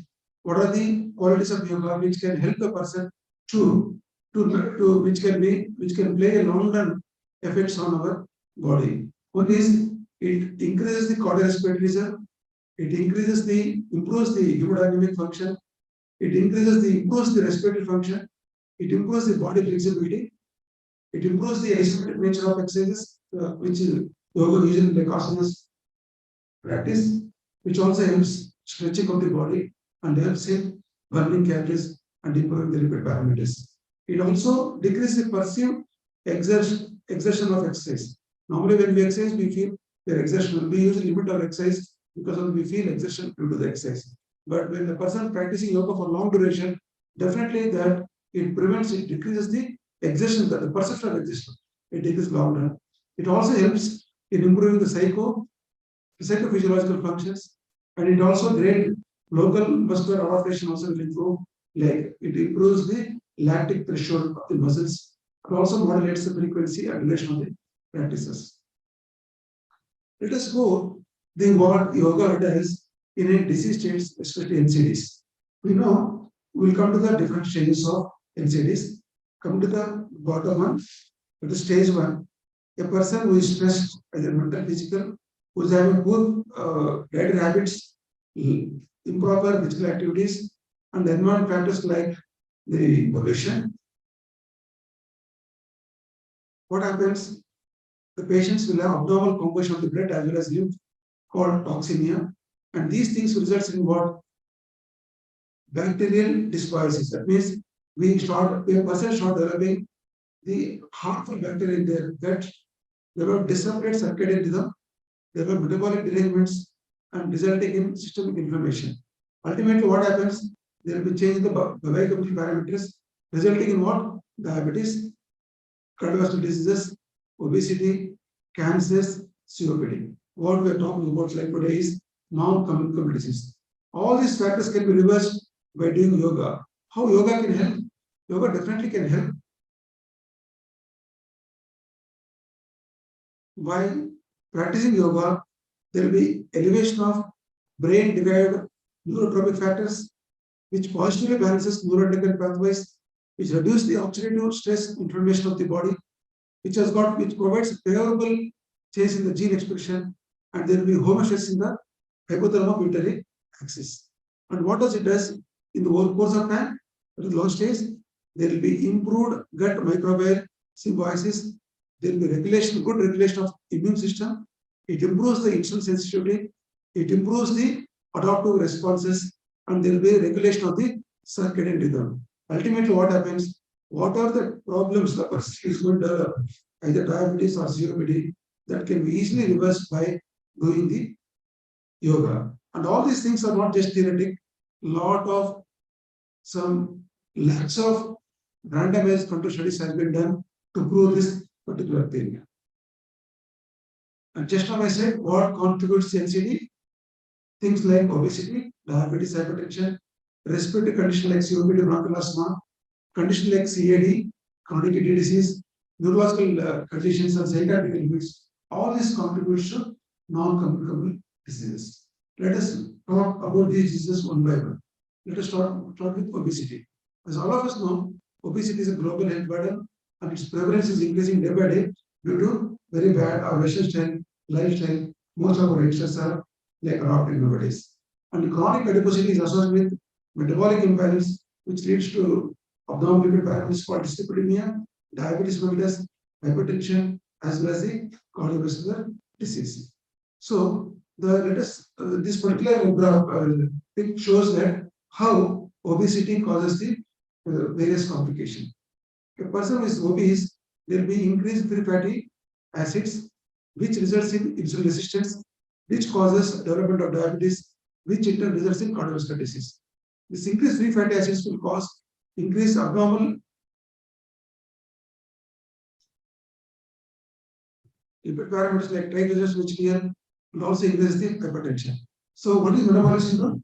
Metabolic syndrome is nothing but a person who is having hypertension, obesity, diabetes, and abnormal lipid parameters. The center point of this particular metabolic syndrome is obesity. So, what happens in obesity? So, in obesity patient, what happens? Normal fat cells become hyperplastic, hypertrophic adipocytes. So, these hyperplastic adipocytes will cause increase in inflammatory markers like TNF-alpha and CRP levels, and IL-6 also. What happens when inflammatory markers are increased? It causes endothelial injury to the blood vessels, like causing vascular inflammation. And what does ultimately all these things will lead to? It causes increase. So at the cellular level, it causes increased endoplasmic reticulum stress, and resulting in so-called the blood vessel damage, causing endothelial injury. So in a person whose adipocytes are normal size, because of the improper life habits, adipocytes size and shape will decrease. That causes increased secretion of inflammatory mediators, which in turn causes the endothelial injury to the blood vessels, causing various complications, what we see like CAD, hypertension, and diabetes. What does yoga does? When a person does yoga or physical activity, these hyperplastic adipocytes become normal adipocytes. There will be decreased stress, oxidative stress of the patient. There will be decreased levels of LDL as well as and LDL-HDL ratio. There will be that again results in the decreased endothelial injury and vast inflammation. Everything will diminish because there is a decrease in inflammatory mediators. All these things are possible because of good physical activity like yoga therapy. It is still studies having shown that a person who performs yoga, the inflammatory mediators like IL-6, TNF-alpha, and IL-alpha beta, all these things are going to be diminished on practicing the yoga. Look at this particular graph. It shows that in the control versus the person who does yoga. In yoga, person does yoga, the inflammatory mediators like IL-6 has come down drastically over the course of time compared to the person who is doing before yoga. Same thing which reflects on TNF-alpha, also with the other inflammatory mediators. So, by practicing yoga, one can decrease the inflammatory mediators, which can cause direct damage to the blood vessels. So, a growing number of research studies have shown that yoga can improve strength and flexibility. It helps to control physical variables such as blood pressures, lipid parameters, respiration, heart rate, and metabolic rate to improve overall exercise capacity of individual. Yoga is also easy and inexpensive tool which required to little way of equipment of professional personnel, with some studies indicating excellent long-term adherence as well as benefits. So increasing physical activity has the dual benefit of increasing physical fitness and also alleviating depression and as well as anxiety. A large public health study that included more than 15,500 patients aged between 53 years to 57 years measured physical activity, including yoga and weight change over several years. Practicing yoga for 4 or more years was associated with more than 3 pounds body gain among normal weight participants, BMI less than 25, and 18.5 pounds lower weight gain among overweight subjects. And regular yoga practice was associated with less weight gain with aging, especially in those who were overweight. These are all like studies which are proven beyond doubt that yoga definitely decreases the incidence of obesity. And in small RCT important yoga for obese women, those practicing yoga for 16 weeks had significant decreased body weight, body fat percentage, BMI, waist circumference, as well as visceral fat. As all of you know, visceral fat plays major role in causing metabolic syndrome and its complication. In a study of 596 obese Indian adults, both OA experience and yoga and adults with yoga experience appear to have better quality of life, specific aspects like enjoyment in the physical activity, ability to work, self-esteem, and social satisfaction. In all the parameters, yoga definitely helps them to achieve a desired goal in all these patients. And how does yoga helps in obesity? Following mechanisms can be explained. One is the energy expenditure which happens during yoga exercise can burn the fats or burn the calories. Allowing by practicing yoga, it allows additional exercise outside yoga sections by reducing the back and joint pains. Most of the people who does non-yoga exercises usually suffer from problems like joint and other pains, which makes them lose hindrance of these exercises. And another benefit of yoga is it heightens the mindfulness, improves the mindful mood, and reduces the stress, and which may help to reduce the food intake also. And the other thing is, most of the studies have shown the yoga improves the lipid parameters and also improves the adiponectin levels in the body. Next, let us touch on other anxiety called hypertension. How yoga helps in preparing ourselves for managing the hypertension. As all of us know, hypertension is one of the most common diseases in the world, affecting nearly 1/4 of world population, adult population. Although many antihypertensive drugs are available in our armamentarium, fewer than 1/3 of the people who are receiving antihypertensive drugs are achieving the BP targets of 140/90, which is a common headache we face in regular practice. In spite of our health education, in spite of our repeated telling about the consumption of drugs, still most of the people they don't adhere to the drugs and they don't adhere to the good lifestyle habits. But people who are like advise yoga as an adjunct therapy, definitely the number of BP drugs will be reduced.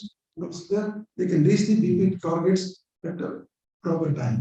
Let us know what are the important factors causing the refractory or restricted hypertension. So hypertension, what are the contributing factors? One is obesity, other is OS called obstructive sleep apnea.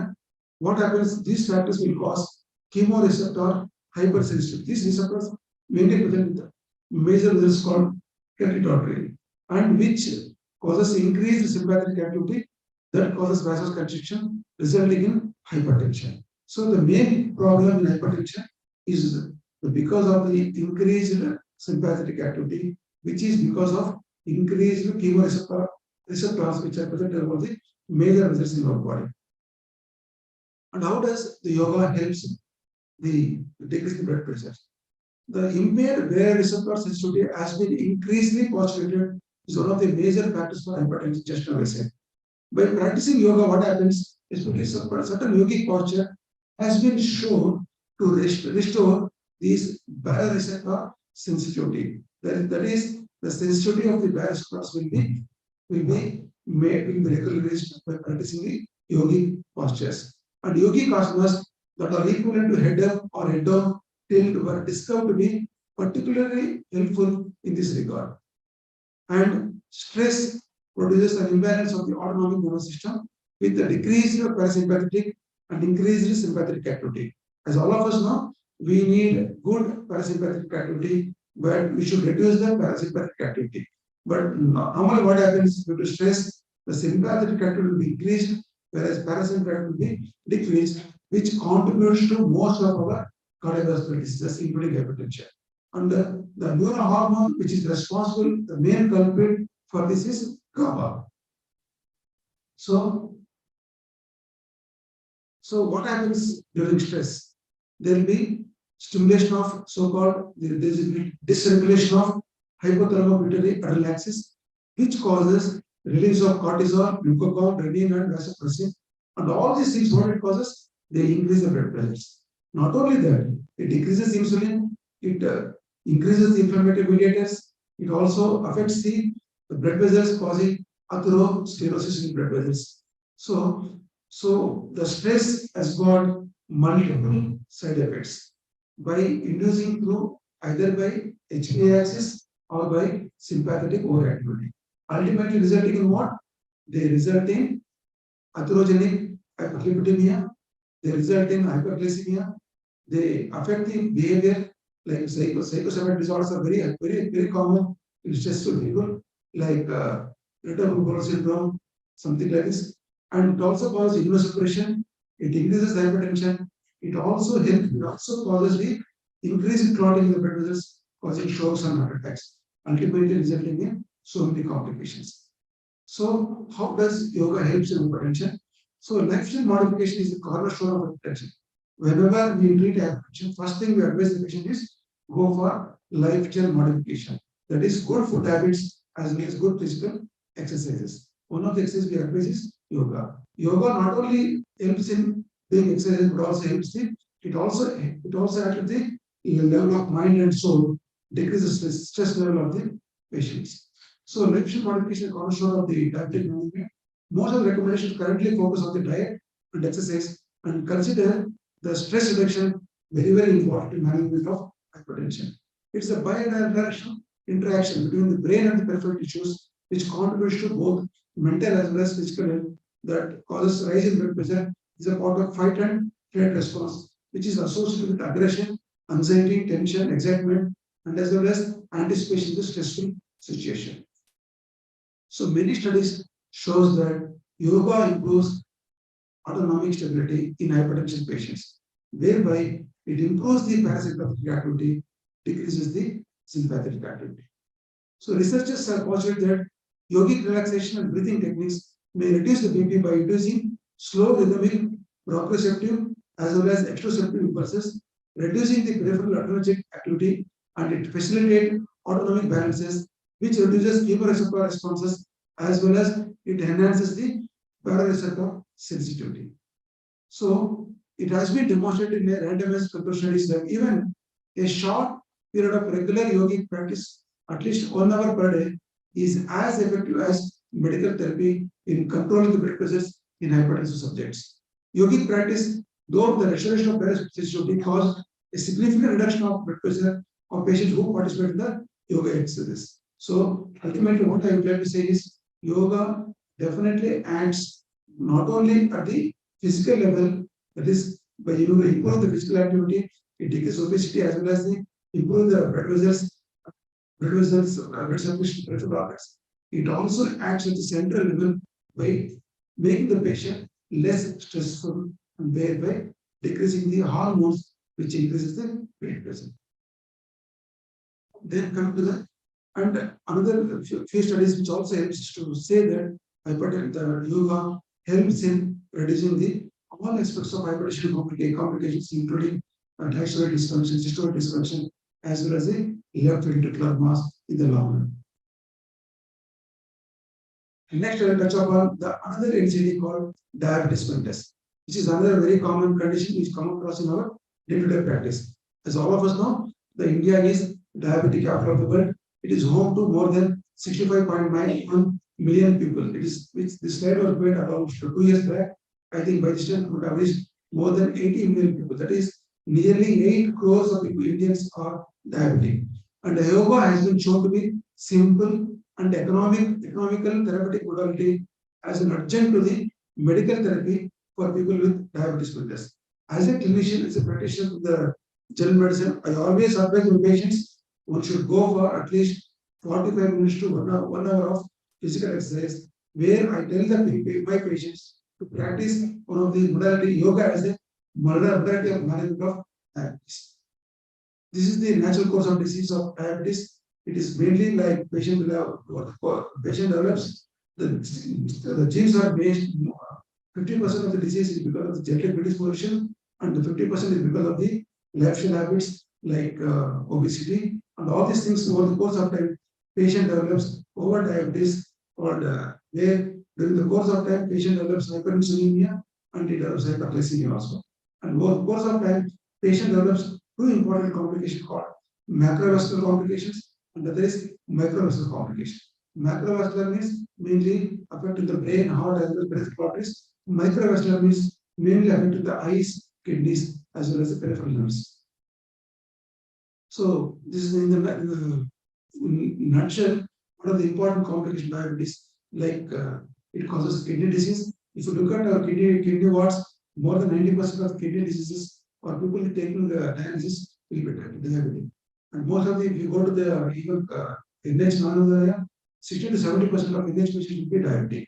Similarly, people who are like they undergo eye complications like retinopathies, and they also go for amputations of limbs because of the peripheral vascular disease. So the diabetes affects almost all organs in the body. So mainly it affects through the involvement of the blood vessels. So how does yoga helps in diabetes? Training of yoga, asanas, as well as pranayama for 3 continuous months, 1 hour every day in morning by yoga expert resulted in decrease in fasting as well as post-mortem blood sugar levels and so-called glycated hemoglobin also. In another study from India, yoga asanas as well as pranayama, after 40 days of practice, brought down the fasting as well as post-mortem blood sugar levels and as well as glycated hemoglobin patients of non-insulin diabetes patients. They developed a sense of well-being within 10 days, and there was a lowering of anti-diabetic drugs. So many trials have proven beyond doubt that yoga plays one of the additive treatment for diabetic care. Not only it brings down the blood sugar levels, the patient is already taking insulin, not the other oral diabetic drugs. It also helps to reduce the anti-diabetic treatment.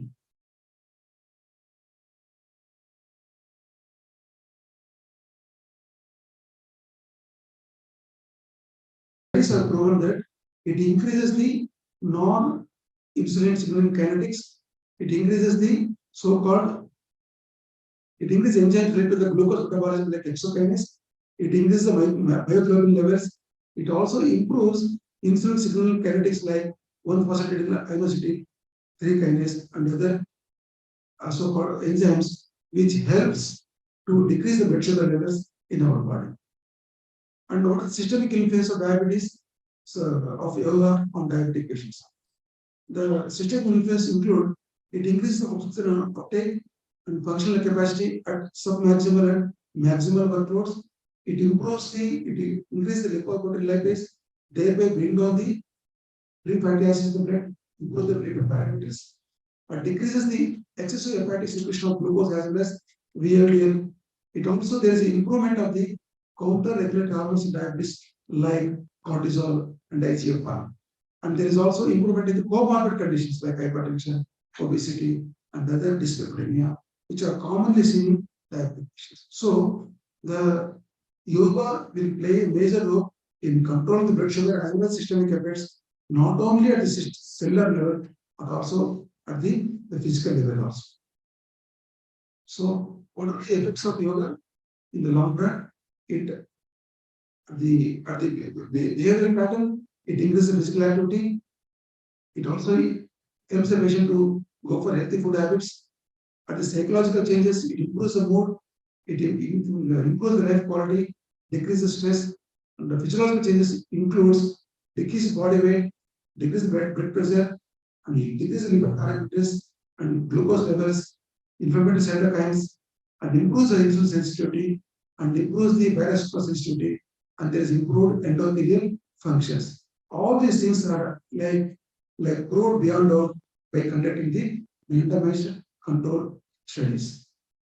And next, another important factor which also comes under so-called NCD is atherosclerotic complications. Atherosclerosis, as you know, it is one of the process which they start from the birth and it ends till our death. So what happens normally, atherosclerosis is slow. Usually we get its complications when we grow old.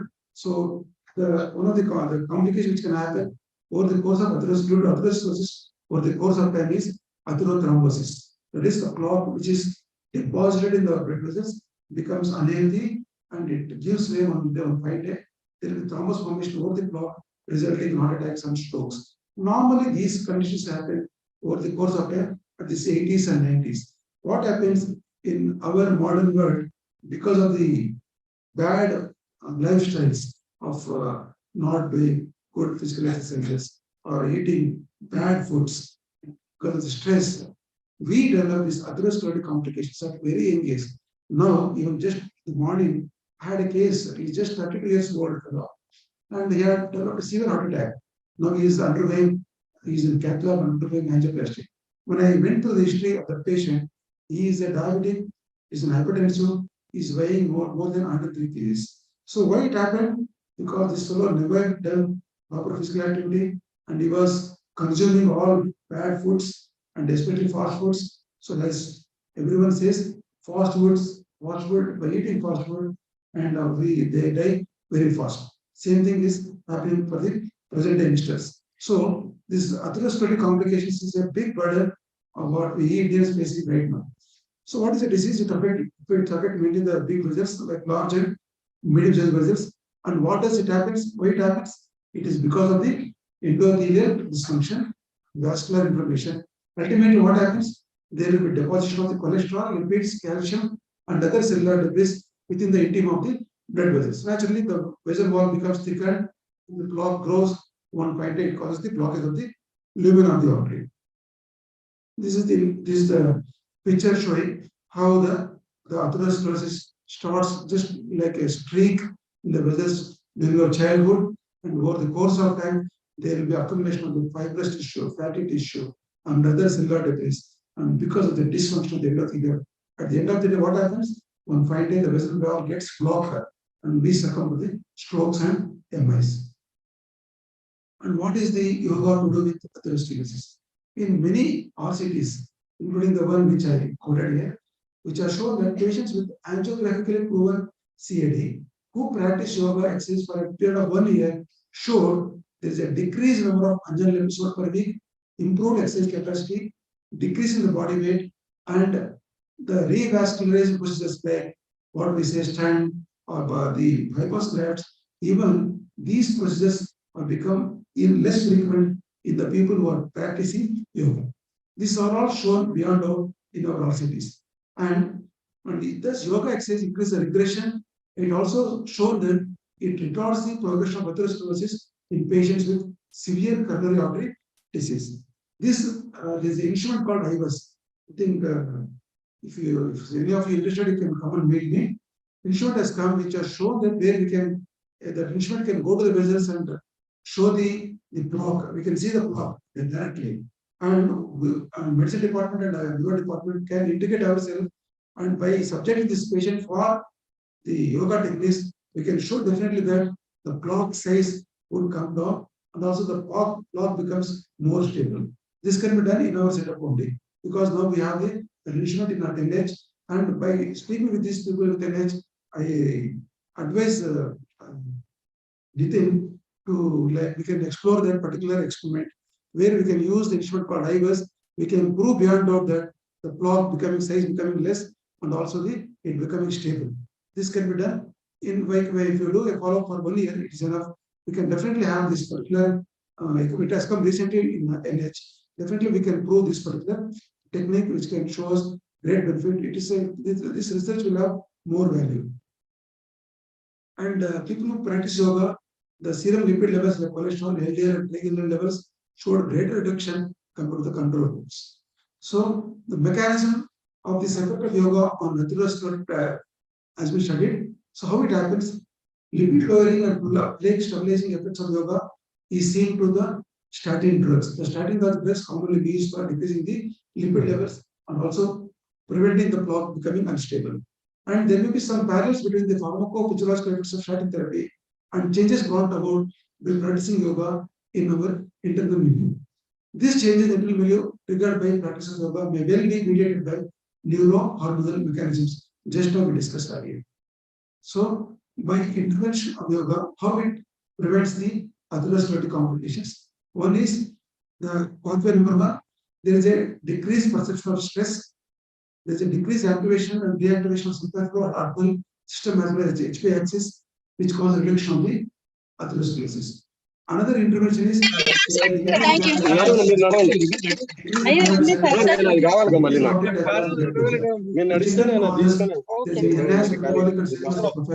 is improved coagulation profile, decreased stress. Ultimately, what happens? There will be increased risk of atherosclerosis hypertension as well as CVD disease. So this particular pathway is very much helpful to understand why people who practice yoga and develop less complications to atherosclerosis.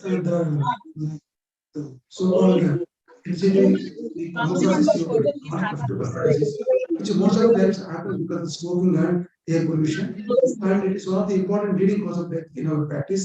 And what happens there is a air flow obstruction, patient comes with breathlessness, so loss of lung tissue, and reduced quality of life, and high rates of mortality.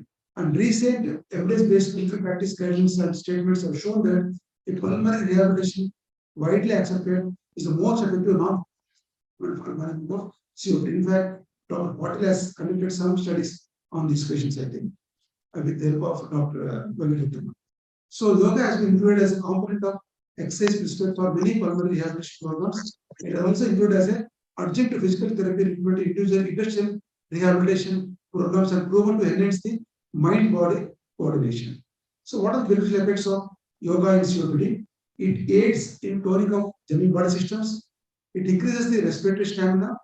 It relaxes the respiratory muscles and expanding the lung volume, and helps the patient to breathe more deeply by utilizing the shoulder, thoracic as well as abdominal muscles efficiently. So that happens in case of like yoga, how it helps in COPD patients, as depicted in the picture. It decreases the respiratory rate, decreases the airway resistance, increases the respiratory muscle strength.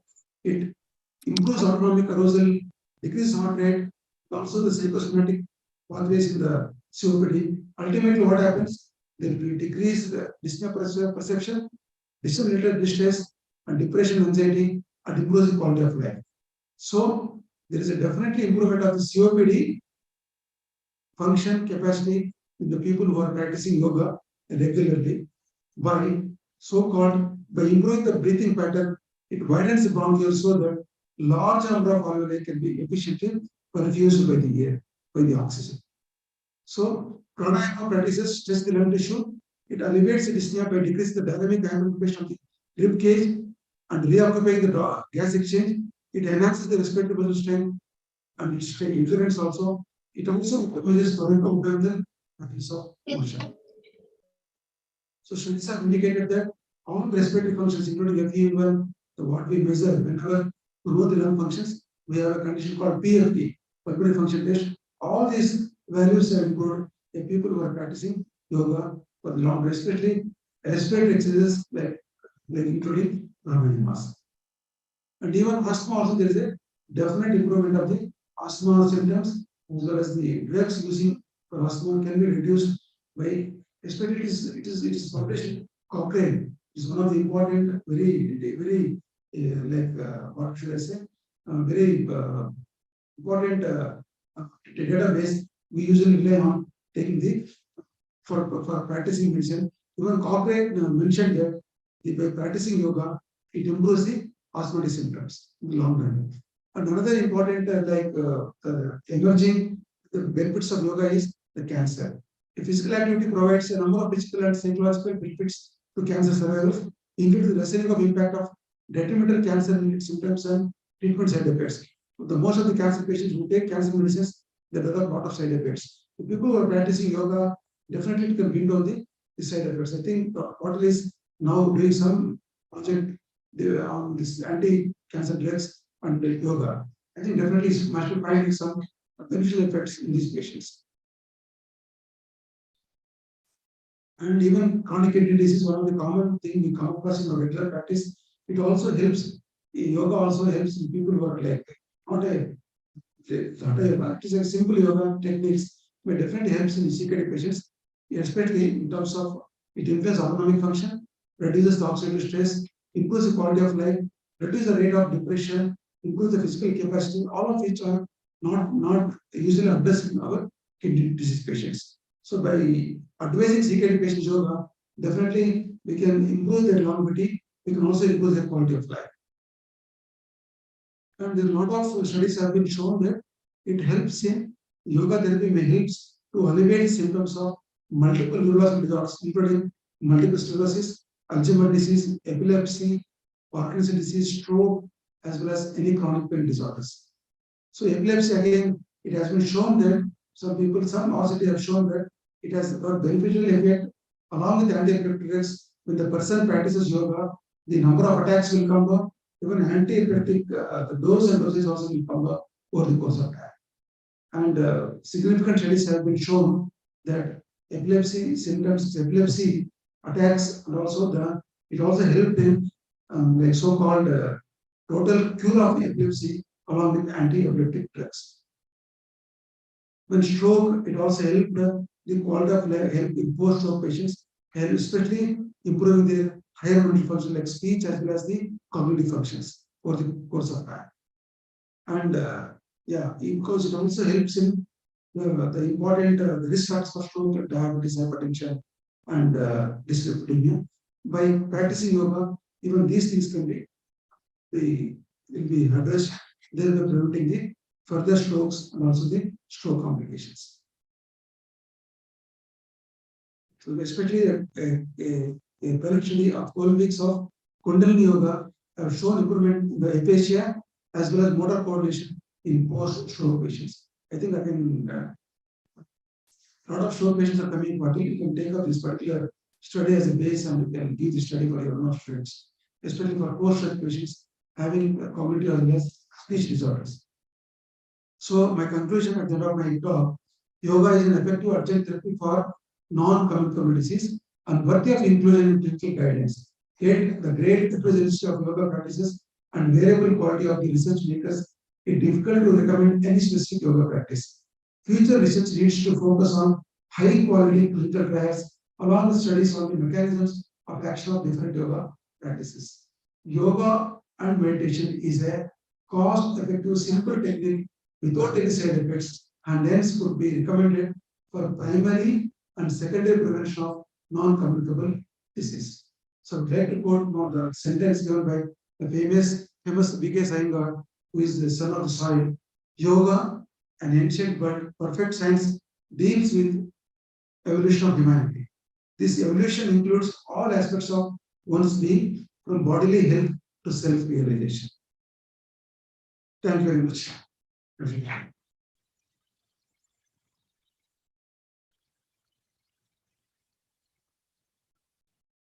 Any questions? Thank you, sir, for elucidating how yoga helps in obesity, hypertension, diabetes, and other non-communicable diseases.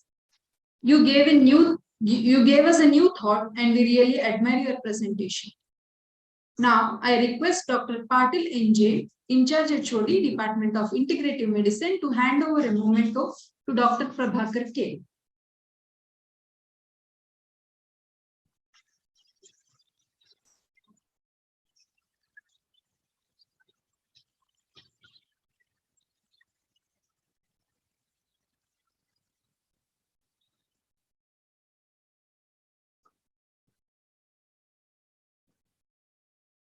Thank you, sir. Now, I invite Dr. Muninarayan C., Professor and Head, Department of Community Medicine, Sri Devraj Arts Medical College, a poised and prudent speaker. I request Mr. Srinivas M, PhD Scholar, Department of Integrative Medicine, to introduce Dr. Muninaran C before the talk. Over to you.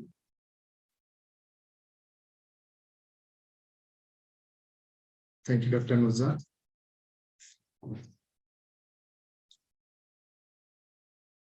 Dr. Murinaran C is the professor and served as a HOD from the Department of Community Medicine, Sri Devaraj Aras Medical College.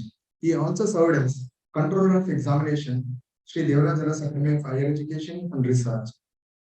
He is trained in Medical Education Technology from National Teacher Training Center, JIPMAT, Puducherry in 2007. He has done an advanced course in medical education from Medical Council of India. Sir has more than 20 years of experience and he also has 37 publications in different journals. He had conducted many clinical trials and community-based research in association with the funding agencies. He has guided many PG and PhD students. Sir is a member of Karnataka Association of Community Health, also a member of Indian Medical Association. Sir had conducted a training session for government healthcare staff. Sir has conducted conversational Sanskrit classes for all the faculties and students of our university. With this brief introduction, I welcome you, sir. Over to you, sir.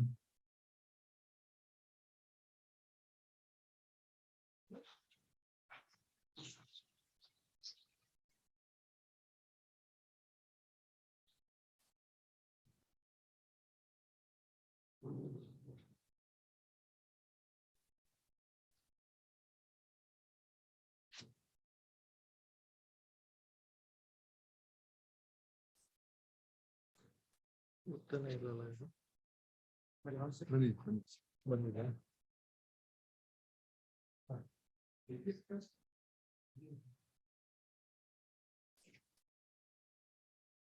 ಆ ಕಡೆ ಮತ್ತೊಂದಿದೆಯಾ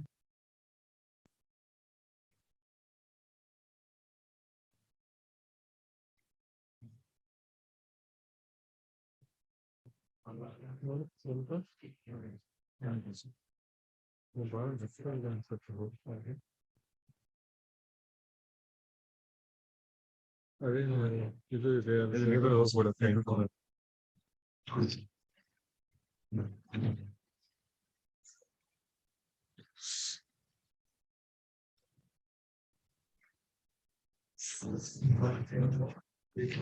ನಿಮ್ದು ಇದು ಇದೆ connector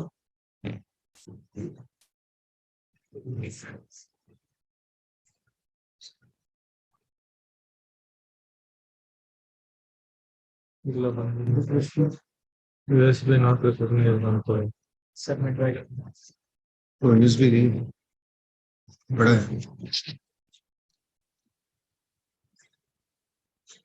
है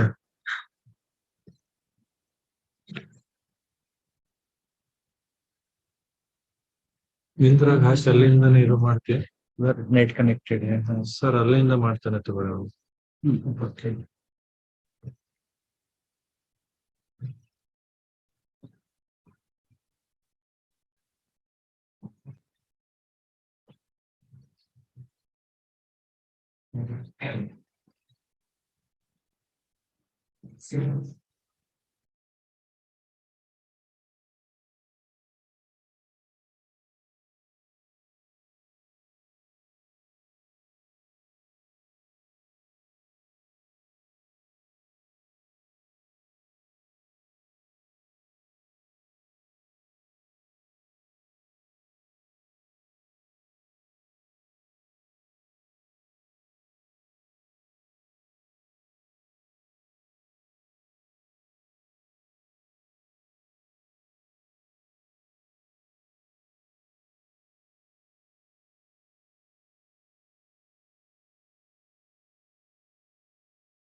small technical issue. We will get back to you in a minute. We are adjusting some issue with the PPT presentation.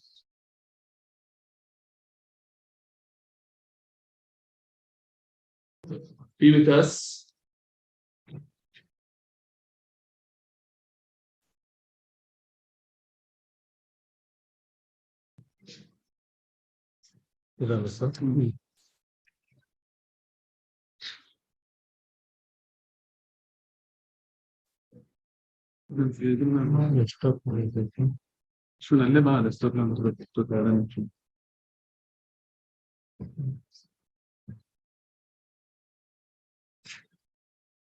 Paste shortcut right. Already ಅದರಿಂದ ನಾನು ಇನ್ಫೋನ್ ಆಯ್ತು ಮಾಡ್ತೀನಿ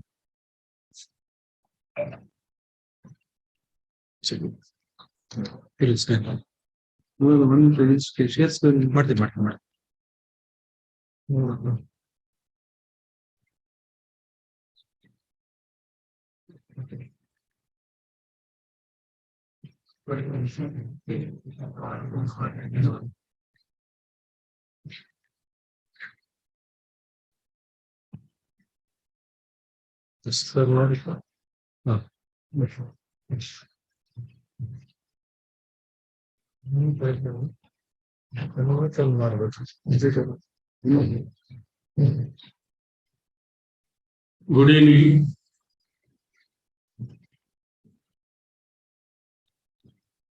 First of all, let me thank the organizers for giving this opportunity. And as you all know, the community role in the yoga and how to improve the health of the community as a whole, and what are the challenges we have, and what is the wellness, and so we will see a little bit of information about all these things. So as you all know that the yoga is the union of mind and the body. So as you all know that sometimes we say it is a mind, and sometimes you say it is a body. But most of the times you cannot separate it and see. And there is a lot of conflict between the body and the mind. And thereby we have a lot of non-communicable diseases. Those you call it as a psychosomatic diseases.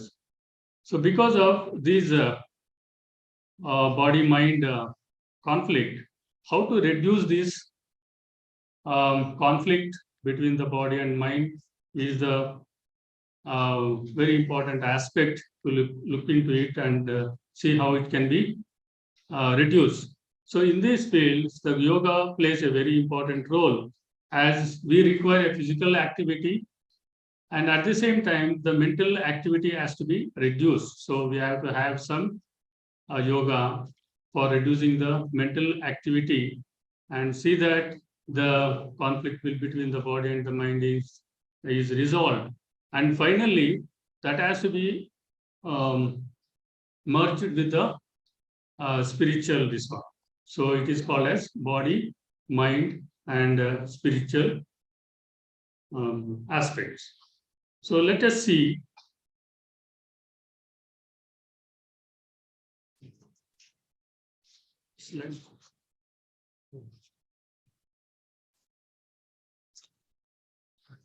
Yeah. So we have to see the body as a whole, and we should treat as a holistic medicine, and we should not have a series. You should not think that it is a series of parts. And as we all know that because of the technology and other things, we have a lot of specializations. The specialization is that the area of interest will be reduced, and you will be treating the organ rather than the human. So that is the very important thing. Even in the olden ages, the Hippocrates highlighted this, that it has to be treated as a whole body and holistic approach. And we should have a natural healing process by having a rest, good diet, fresh air, and the cleanliness. So with that, let us see what is the health perspective. And as you all know, the WHO defined the health as a state of complete physical, mental, and social well-being, not merely the absence of the disease or the infirmity. So you have these physical, mental, and social. So you cannot separate it and see as a physical, as a individual entity. So all these things are reciprocal, and the physically, mentally, and also the social aspects has to be looked into. So when you look at the wellness, in addition to that physical, mental, and social well-being, there is a spiritual aspect, emotional, and environmental well-being. So all these things put together, and it plays a role in the quality of life and the quality of daily living. And the most of the diseases can be prevented with the primordial and primary prevention, with the healthy lifestyles, having the yoga, by practicing the yoga. And the Alma Ata Declaration of the WHO in 1978 declared the primary health care. In that, the importance of the integrated medicine also been highlighted. And so it can be used as an alternative medicine in addition to the regular medicine. And in 1999, the US Congress established a National Center for Complementary and Alternative Medicine in the National Institute of the Health. So let us see the different dimensions of the health. So as you all know that in addition to the physical, mental, and social, we have the environmental, emotional, and spiritual aspects of the health. The mental aspect, especially very important as far as the psychosomatic diseases are concerned. When you look at how the mental system work, and so there is a in the mental there are stages like the manasu, then the buddhi, ahankara, chitta. So 4 levels it works. And at the mental level, that is at the emotional mind, intellectual mind, and the ego. So these 3 plays a very important role, and how the information is processed when the information through the sense organs, how it is processed and how it is going to affect in the form of emotions, and the finally the spiritual aspect. And there are the dimensions of the wellness. So in addition to those dimensions, we have the soul, body, mind, feet, hands, and the heart. So there is a functions, that is the activity through the hands and the feet, and also the heart, body, mind, and the soul. So all these things included as a dimensions of the wellness. And well-being, in addition to all these things, you have the cultural, the political, and security aspects, environmental, social, and economical. So all these things put together, so the well-being will be decided. So with all that, we have what is called as the stress in the life. As I already told you, so there is a conflict in the body and mind because of the various reasons of having the choices. So when we have plenty of choices to, for example, you have the choices for the breakfast, so many items are there. So you'll be confused what to take and what to this one. So this kind of, when you have more choices, definitely there will be a stress in the form of decision making, and all those other external factors and also the internal factors play a role in the formation of the initiation of the stress, and thereby it causes the psychosomatic diseases. And so what is the problem we are having with the mainstream medicine is that, and so as you all know that the cost of the healthcare, and we have too much of technology that can be used for treating the patients, and the side effects of the drugs and the treatments especially, and time spent with the practitioner will be more, and dissatisfaction with the healthcare providers and the medical outcomes, and lack of control in their own healthcare practices. So all these things, in addition to that, we have looking for the cures. So always, as you all know, that some diseases we don't have the cure, so we have to live with those diseases and want to use the natural products, and the patient feels empowered with these alternative medicine. Focus on the spirituality and emotional well-being also important in improving the health. The healthcare provider provides 3 T's, that is the touch, talk, and time, is very important to the patient. And between 40 to 70% of the alternative medicine users do not disclose to their treating physicians. So with all this, let us look into the integrative medicine, how you can integrate with the conventional medicine with the alternative medicine. So we have it is the integrative medicine is the healing oriented that takes the account of the whole person as a that is the body, mind, and the spirit, including the aspects of the lifestyles. And it emphasizes the therapeutic relationship and makes the use of all appropriate therapies, both conventional and the alternative.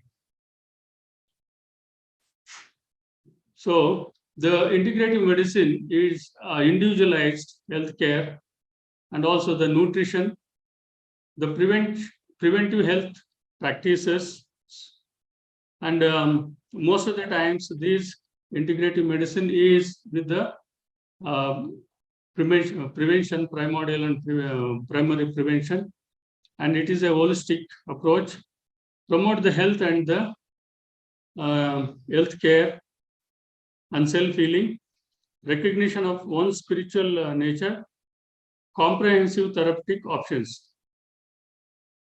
So this is the integrative medicine, where the allopathy, that is the Western medicine, combined with the alternative medicine, that is the Ayurveda and the complementary medicine. So you can use judiciously the other alternative medicines with that of the allopathic medicine, so that the patient will be benefited.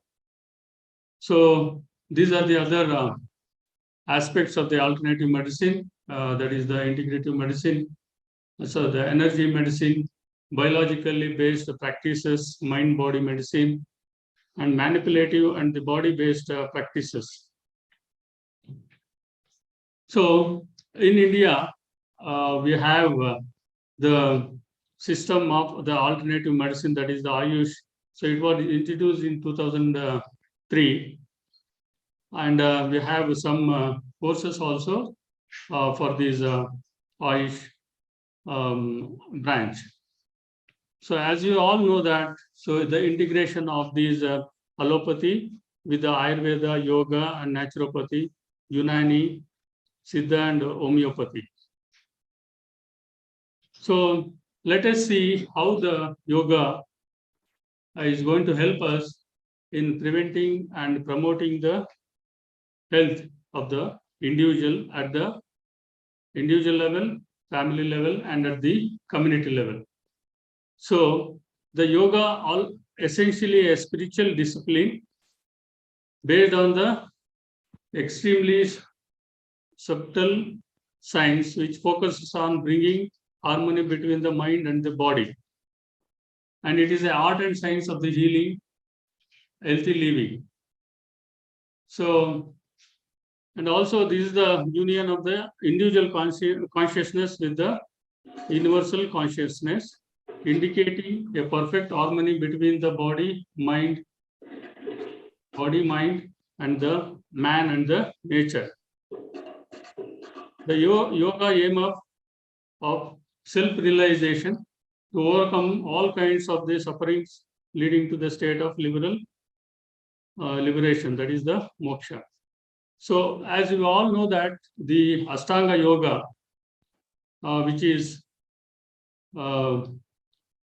important as far as the mind, body, and the spiritual aspect is concerned, and you have the 8 limbs of the Ashtanga yoga, that is the yama, niyama, and so these 2 things are yama, niyama. Most of the times we are not able to completely follow that, and so most of the times it will be with the asana. So that is the body postures, and with that we start practicing yoga, and later on, so it may take some time to also follow the yama niyama. And, the pranayama is very, very important. So on asanas and the pranayama, so that is the breathing exercises, so that play a very important role. And the pratyahara, that is the withdrawal of the sensory organs, and so that is the other dharana, dhyana, and samadhi. So these are the related to the mind. So these 8 limbs of the yoga, so that has to be practiced at the individual levels. For example, a person doing the yoga at the home, and the other people in the house will see, and they also try to understand what is it and try to practice it. So at the individual level, and at the family level, and at the community level, how the various programs can be initiated, and so that everybody practices the yoga. And so as I told you, so there are the 8 limbs of the Ashtanga yoga, and among them the pranayama. So we have the various pranayama techniques, so that can be used, and thereby controlling the mind.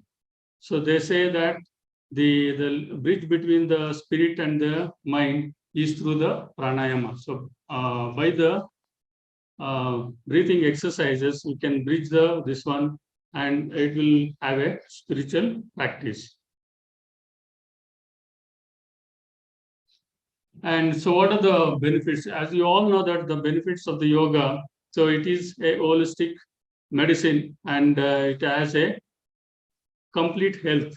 So physically, mentally, and socially, the person will be in a good health, and the improved immunity, and it reduces the stress, intuition, and it overall gives a broad outlook. So there are others benefits of the yoga. Because of the asanas, we have improves the flexibility, reduces the joint pains, good for heart, improves the breathing, helps in losing weight, beneficial in controlling the diabetes, improves sleeps, great for mental health, and booster the confidence. So what are the various, we have yoga centers, and so they will be having a lot of programs for the yoga, and so this can be utilized, and whenever the person starts with the yoga, so he has to get some guidance from the guru, that is very, very important. And when he is learn some asanas, and then he can do it on his own. And sometimes there are centers in the towns and the cities where the group of people join together and do the yoga. And at home also they can do it once they have a little bit of training of the yoga. And whenever they start the yoga, so there should be some precautions to be taken, and they have to have any medical illness which is already they are having. So they have to take the expert's opinion and start with the yoga. And so the challenges of having the yoga at the community level. So this is very important especially in the rural areas, and where the awareness has to be brought in, and the people has to use this yoga practice, and so that they get benefits of the yoga. So yoga for the children. So especially, so after these International Yoga Day, and there is a lot of awareness. All the school children are oriented, and they are doing the yoga practice in at least majority of the schools. The children are practicing the yoga, and as you all know that the corporate sector also there will be a yoga trainer, and they will be training the employees in practicing the yogas, so they also get benefited. Then the rural community is the neglected, and where it is very difficult to reach, and we have to see that. So whenever we have an opportunity, and bring the awareness among them, find out what is their knowledge regarding the yoga, and so we have to start train them, and see that they practice the yoga. And finally, the every individual has to do the yoga and one or the other form, and see that, so then they benefit from the yoga. So with that, so we have come to the end of this little information about the community and the yoga. And once again, I thank the organizers for giving me the opportunity, and thank you.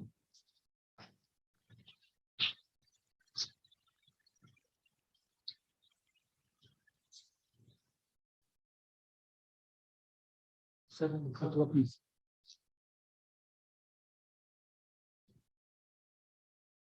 Thank you, sir, for elucidating that yoga is an art of living, and how yoga helps at individual level, family level, and at community level when implemented in a right way.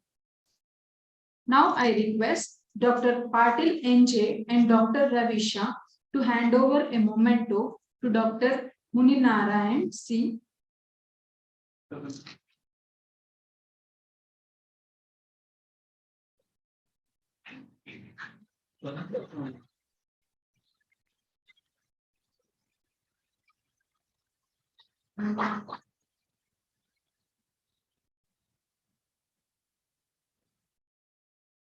Thank you, sir.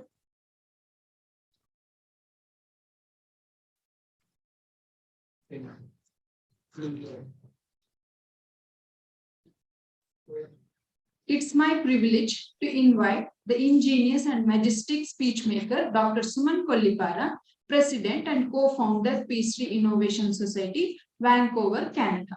I request Dr. Ashwin Bilagi, Assistant Professor, Department of Integrative Medicine, Sri Devaraja's Academy of Higher Education and Research, to introduce Dr. Suman Kollipara before the talk. Over to you, sir.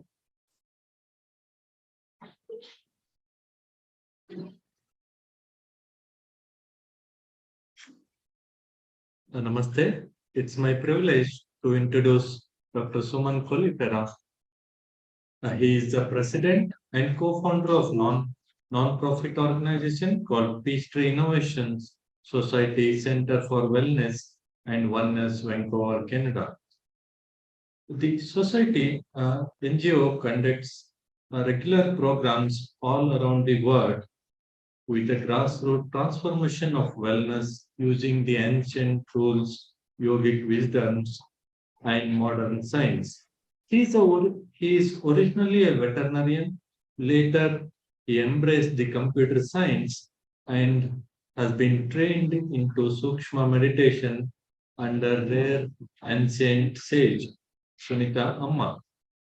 For past 16 years, he is practicing the Sukshma meditation. His ability to bridge science and wisdom with the practical, simple solutions attract and inspire all ages of all age groups around the world. He is very well received by the wide range of audience, including World Health Organization, even public and private sector organizations, inpatient hospitals, addiction centers, libraries, schools, firefighters, and educational and cultural conferences. His one-pointed mission of transforming grassroots wellness and fostering global wellness. His first book called Ancient Sage for Silicon Age, received a wide range of audience across the globe. His second book called Wellness from Within, Personal and Global Wellness with Sukshma Meditation, co-authored with Dr. Nitin Patil. We have witnessed the release of the book in the today's morning inauguration session. With this brief introduction, now I call upon and over to Dr. Suman Polifera for his enlightenment or his talk. Thank you very much, Dr. Ashwin, for that warm introduction. Namaste, everyone. Wishing you all a very, very happy 8th United Nations International Yoga Day that is being celebrated across the globe today. And I'm really humbled and honored to be here in the presence of this august gathering to share some insights on this absolutely phenomenal conference on integrative medicine and the importance of it for humanity and wellness. In fact, I would like everyone, before we actually start the talk, to bring that subtle smiles onto your faces. I know you all have been very busy from the morning, and I know many of you have been extremely busy and tied up with creating this platform, planning this program. So you might be also exhausted. I know it is almost evening in India now. So please just sit back, relax, pay attention to your breath, pay attention to your smile. You know, people think yoga is something that needs to be practiced on a yoga mat and it is over. And unfortunately, that is not the case. Yoga is a way of life. Yoga is to live every moment in that harmony, in that union. That is the very essence of yoga. So let us live yoga every moment. And all it takes for us to live yoga is to bring that subtle smile onto your faces. The moment you bring that subtle smile onto your faces, your body starts to relax instantly, your mind starts to relax, and you start paying attention to your breath. Automatically, there is a shift from that sympathetic nervous system to parasympathetic nervous system. There is phenomenal amount of scientific research. All the previous speakers have beautifully elaborated the power of yoga, the research of yoga, the power of integrative medicine and integrative approaches towards wellness. So please, everyone, before we dive into this session, to this talk, bring that subtle smile, pay attention to your breath, and just sit back and relax so that we are all in union with ourselves and in union with everybody around. Now, I remember last year, there was a beautiful conference that was arranged on the occasion of International Yoga Day that was called Samatvam 2021. And we all know what is Samatvam, that state of equanimity, the state of complete balance when we are performing our duties in our life. So I'm hoping we all achieved that Samatvam in the last 1 year. We have practiced Samatvam every moment of last year. And today we are going to embrace samanvayam. Samanvayam is that synthesis, that harmony, that integration. And we will try to understand samanvayam and see how we can incorporate that in our understanding of life, our wellness, and in fact, most importantly, the humanity. Now, to really understand samanvayam, I would like to share with you a small story. There are different versions of this story, but I think this version is my favorite, which will help us really understand the essence of samanvayam. Many thousands of years back, there was this king, and then this king had a beautiful courtyard, lot of scholars, lot of pundits sitting in his courtyard and talking about various scriptures, various wise matters in presence of the king. And the discussion is about how to get enlightenment, how to attain moksha. So when these discussions happen, every person is telling, oh no, this is the right way to go for moksha. This is the best way for enlightenment. This is the right path. So everybody is coming up with their own path. Everybody is coming up with their own analysis of enlightenment. And after some time, the king really, starts to see there is division and fight between all these different scholars sitting in the courtyard, and none of them are actually able to give the real experience of that enlightenment, but just keep talking and breaking things down in their own way and reaching what we called analysis paralysis. So at this point, he decides to call his minister and say, you bring into the courtyard an elephant and bring a few blind men who have never experienced elephant in their life. So minister gets worried, like, why is king asking an elephant and a few blind people who have never seen it or experienced it? But of course, king's orders, so they have to oblige. So the minister goes and brings a wonderful elephant, tall and big, obviously. And then there are a few blind men. So the king now asks each of these blind persons to go and give the description of the elephant. So one person goes, he starts to touch the elephant, and he touches the trunk of the elephant, the beautiful long nose of the elephant. And he touches that and he says, oh, elephant is feeling like a snake. And he says, elephant is definitely like a snake. Then the other blind person goes and touches another part of the elephant, which is the legs, the big legs of the elephant. And then he says, oh, elephant, I think, is like the tree trunk. I can feel it's big, it's thick. So elephant is definitely has to be like a tree trunk. Now the other blind man now goes and starts to feel, and then he feels this big ear of the elephant. And then he touches the elephant ear, and then he's like, oh, this seems like a fan. The fan that we make, with the palm leaves, it feels like a fan. So elephant has to be like a fan. Now the other blind person goes and start to touch the big stomach of the elephant. And then he's like, can't go anywhere. Wherever it's touching, it's all big stomach. It's almost like a wall, and he can't go further. So he says, oh, I think I know what elephant is. Elephant is exactly like a wall. It has to be like a wall.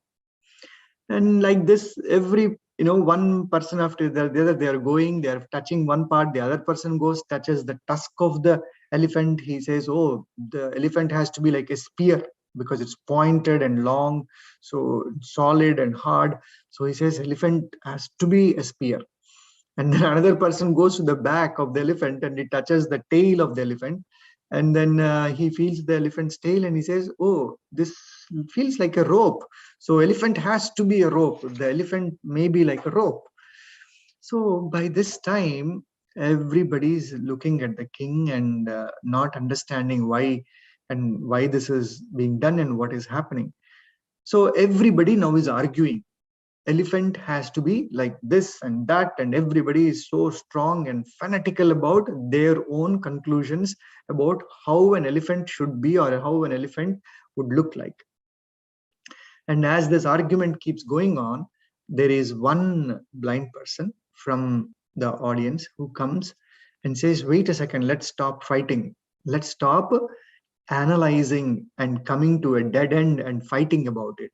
Now, each one of you have given your perspective of elephant. You have touched the tusk and you said it's like a sphere. You have touched the stomach and you're saying it's like a wall. So why don't we put all these things together so that we get a complete picture of the elephant? Because none of you were able to experience the elephant in its wholeness, in its completeness.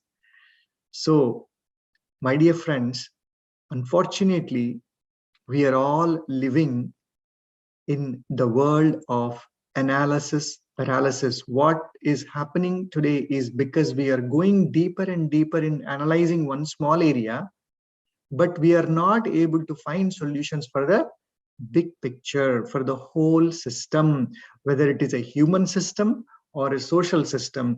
Most of our work is going deeper and analyzing and researching one small area, but unfortunately not being able to synthesize it together. And that lack of synthesizing the knowledge, synthesizing the thoughts together is leading us to become blind to other areas. And we are not able to make decisions. We are not able to find solutions, proper solutions, because we are living in what we call reductionist approaches. And we very passionately get attached to our likings and dislikings and getting stuck in those dualities. And we are stuck in those perceptions. And these perceptions constantly change. These perceptions are not real. In fact, the great ancient Upanishad, Mundaka Upanishad, it beautifully explains. Mundaka means the person who has a shaved head.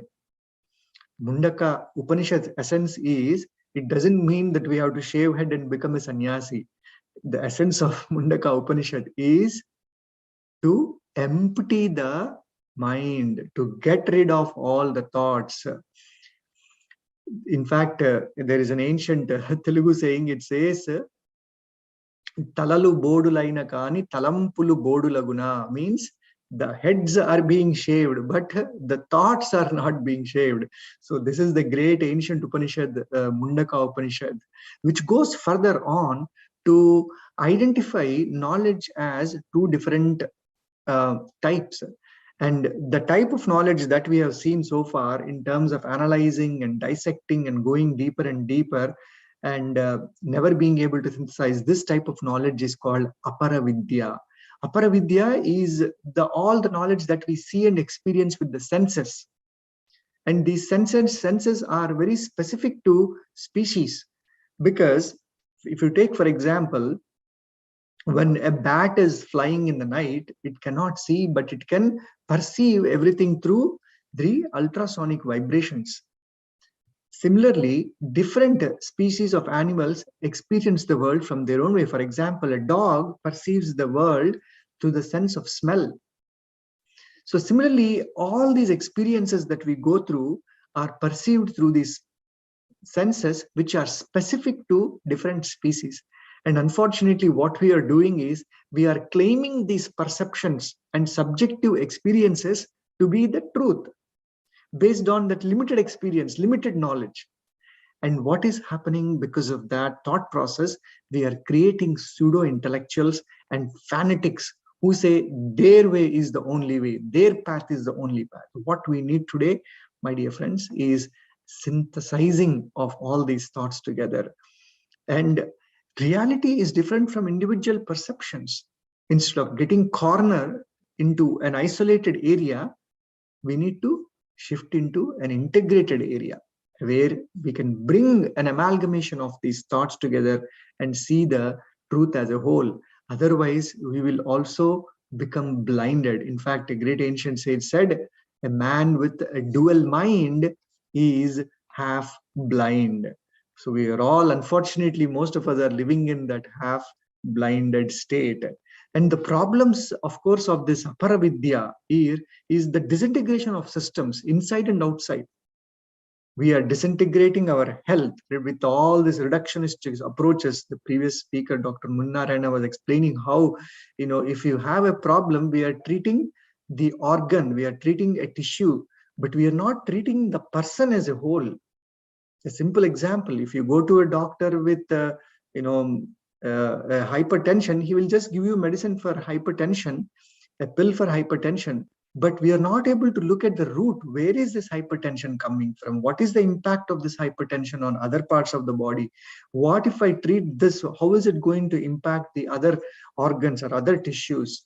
Similarly, most of the non-communicable diseases that we see today, my dear friends, which are called NCDs and mental illness, the root is in our lifestyles, in our behaviors.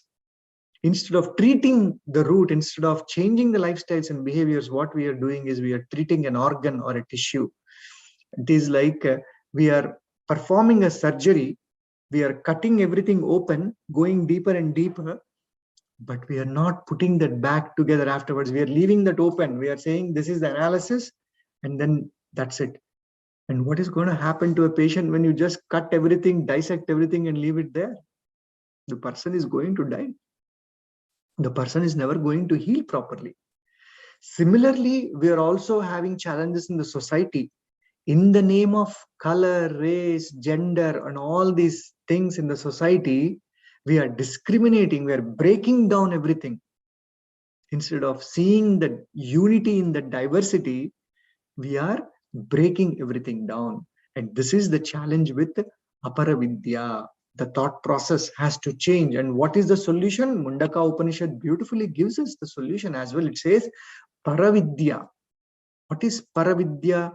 Paravidya is the changeless, timeless, absolute, holistic understanding, looking everything as a whole, as a one system. Seeing the entire humanity as one is the solution. Seeing the body as a whole or one is the solution. And that paravidya doesn't come from dissecting, but it is a direct inner experience. As we have seen in that story in the beginning of the elephant and the blind man, it is an experience. One has to experience everything from inside. So this paravidya helps simplify things. It breaks down the complexity into simplicity. So to see the reality as it is, we need to go beyond the senses, beyond the mind, which breaks down everything. As is experience, direct experience of the self is required. And in fact, health is such experience. You will know through your own inner experience how your health is. And that experience, of course, is called by great Adi Shankaracharya as aparokshanubhuti. Aparokshanubhuti is experience as it is. Pratyaksha experience is you are seeing through your senses and experiencing it. Paroksha is somebody is telling you and you are experiencing it. But aparoksha is as is. You can experience yourself. That knowledge is the paravidya. That will help us go away from, shift from this dual mind, this analytical mind, this mind which is polarized into so many distractions, into a non-dual mind. Instead of breaking down, we need to start building up and synthesize so that we shift from isolation to integration. In fact, yoga, the system of yoga is built for that. And great example of that is our whole body. To keep the body functioning together, we need harmony between trillions of cells in the body. Right now, if you look at your body, yes, we see the body as a whole, but inside all these cells are communicating with each other. They are talking to each other. They are functioning together. And the outcome of that is what we call homeostasis. That harmony leads to homeostasis, perfect state of equilibrium. And in fact, my journey into yoga started with my meeting ancient sage Sunita Amma 16 years back. Before that, I was also a super intellectual. I was very intelligent. I have studied veterinary science. I have understood the medical science, going into the depths of different subjects, anatomy, physiology, biochemistry, immunology, surgery, gynecology. All these subjects were fascinating. And after that, my thirst for that was over. Then I studied computer science. And then after that, the thirst for that was also over. Then I was reading philosophy. I was reading books on spirituality. I went into arts, photography, filmmaking, acting. I wanted to explore everything, but none of those areas satisfied me completely. And once I have come to ancient Sunitama, in that my first meditation in her presence, I have for the first time experienced mind as its completeness, because there was stillness in the mind.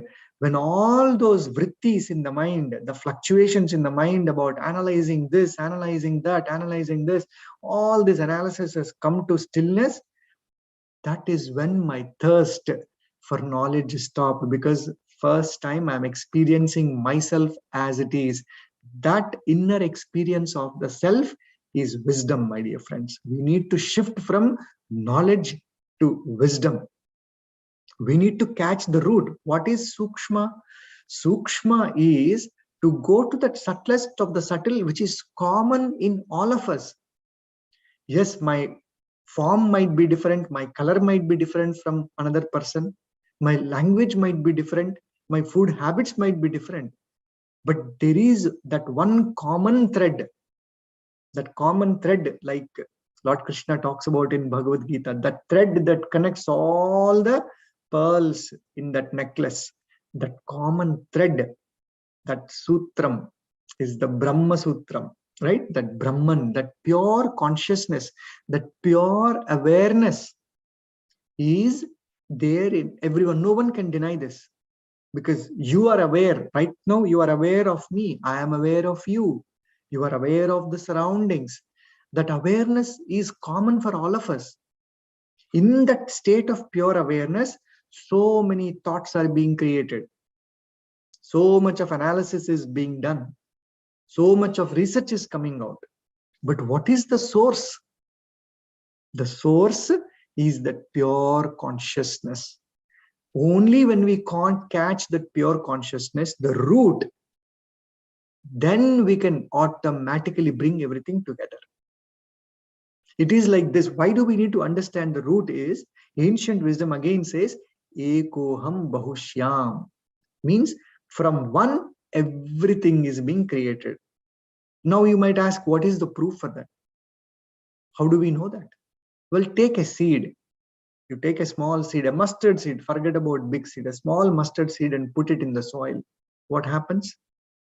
It sprouts after a few days, and then it becomes a plant, nice, beautiful shrub. After that, the flowers, and then again from that, seeds come out, and those seeds again fall into the soil, and then again they sprout back, and more plants, and then more plants, and then more plants. So this one seed had how many trees in it, how many plants in it? Infinite. You cannot even count. But it came from that one seed. That one seed is the subtlest of the subtle Sukshma. When we realize that Sukshma, all the differences will disappear. Once we experience that subtlest of the subtle Sukshma, all the illness disappears, because all the cells in the body, all the tissues in the organs of the body are healing in that state of consciousness, in that state of one consciousness. And now, how do we get there? Is that an intellectual exercise? Now, the moment we say this, people will take books, read book after book after book. Sunita Amma never read any books. She never read any scriptures. Even when I went to her, she never encouraged me to read any scriptures. But first and foremost thing was that experience, getting that inner experience, not intellectual exercise. Samanvaya, the synthesis and harmony, is not an intellectual exercise. It's a process actually of emptying everything.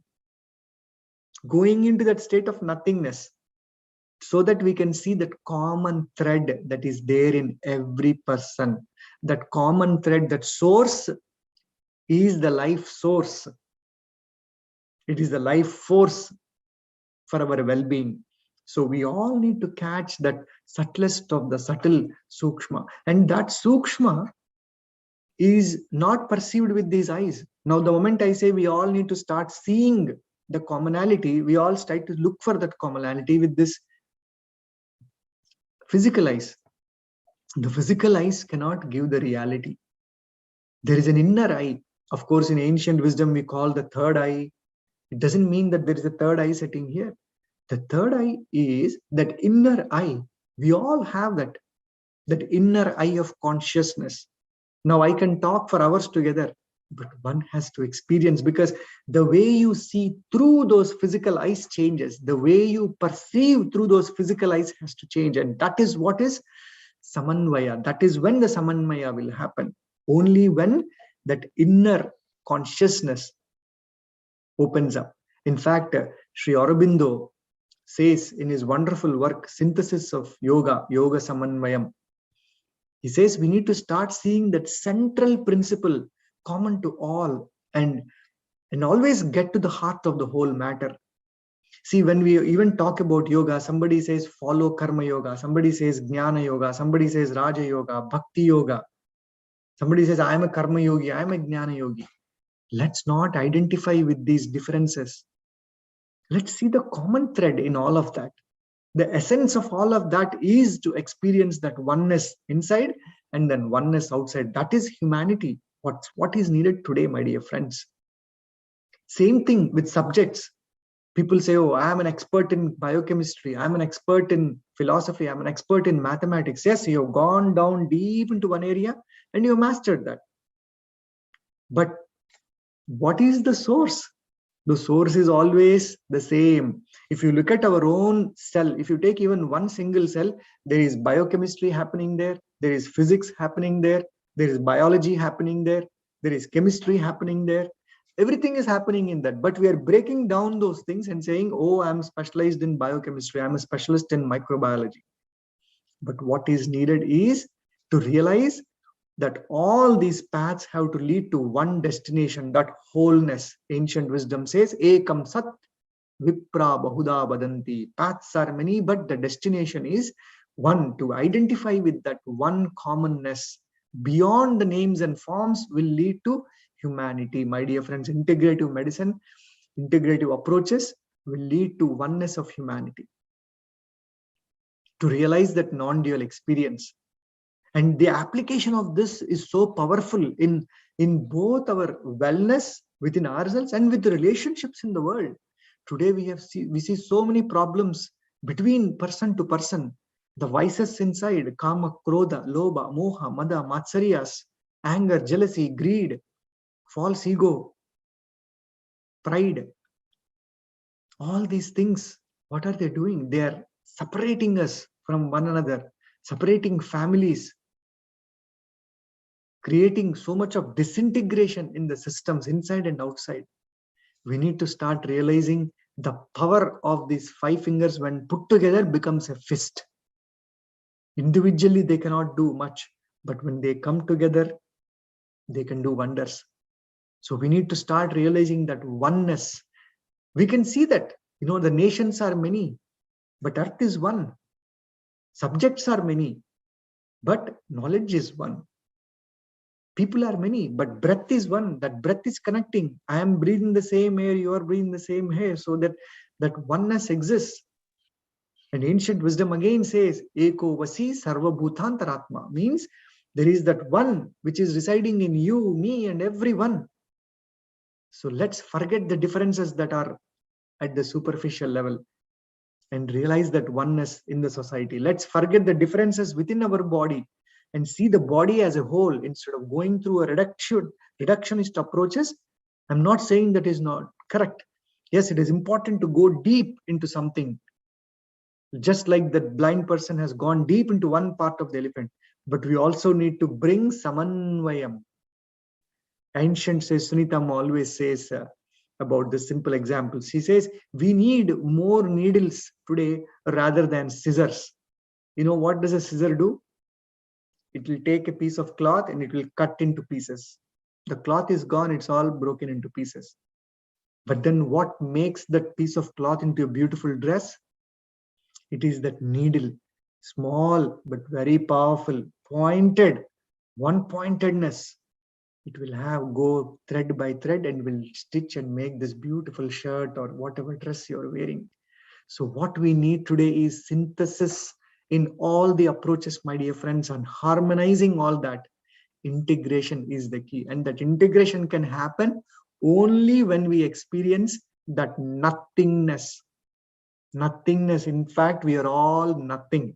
If you look at our body at the subtlest of the subtle level, it is nothingness. Now, modern scientific research also is talking about that. 90% of the atom is made up of nothingness, it seems. In fact, the weight of the atom is coming from the nothingness, not from the electrons and protons and neutrons. It is that nothingness.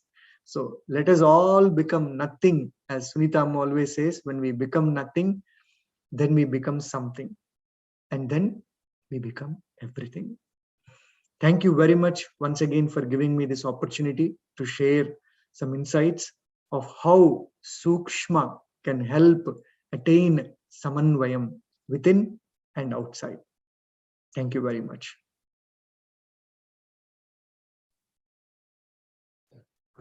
Thank you, Dr. Sumanti. I know it's a midnight for you. You are already being a part of inaugural and also book release. You have been given a brief, preface about the book Wellness from Within. You are there with us almost. It's more than 6 to 8 months, I feel. We have been already conducted a lot of value-added courses. You have made a lot of difference. I don't have words to say. Your commitment for the cause, of the propagating this yoga, maybe, for the global peace and maybe a wellness.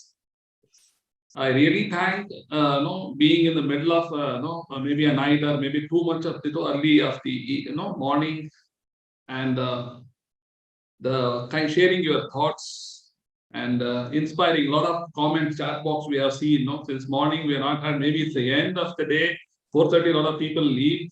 A lot of comments which are already received, you can able to see in the chat. You really kind of, it's a day end, but still made a lot of impact.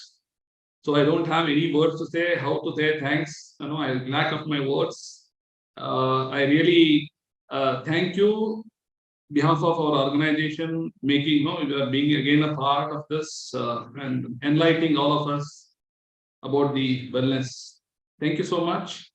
I now call Dr. Nodar. Thank you, sir.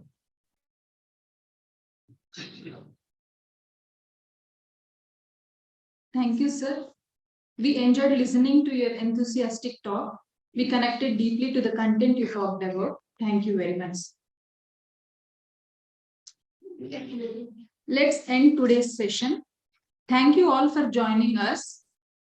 The next scientific session starts at 2 p.m. tomorrow. Please join us. Thank you all once again. We'll be posting the updates in WhatsApp group. You can check there. You can join through the same link tomorrow.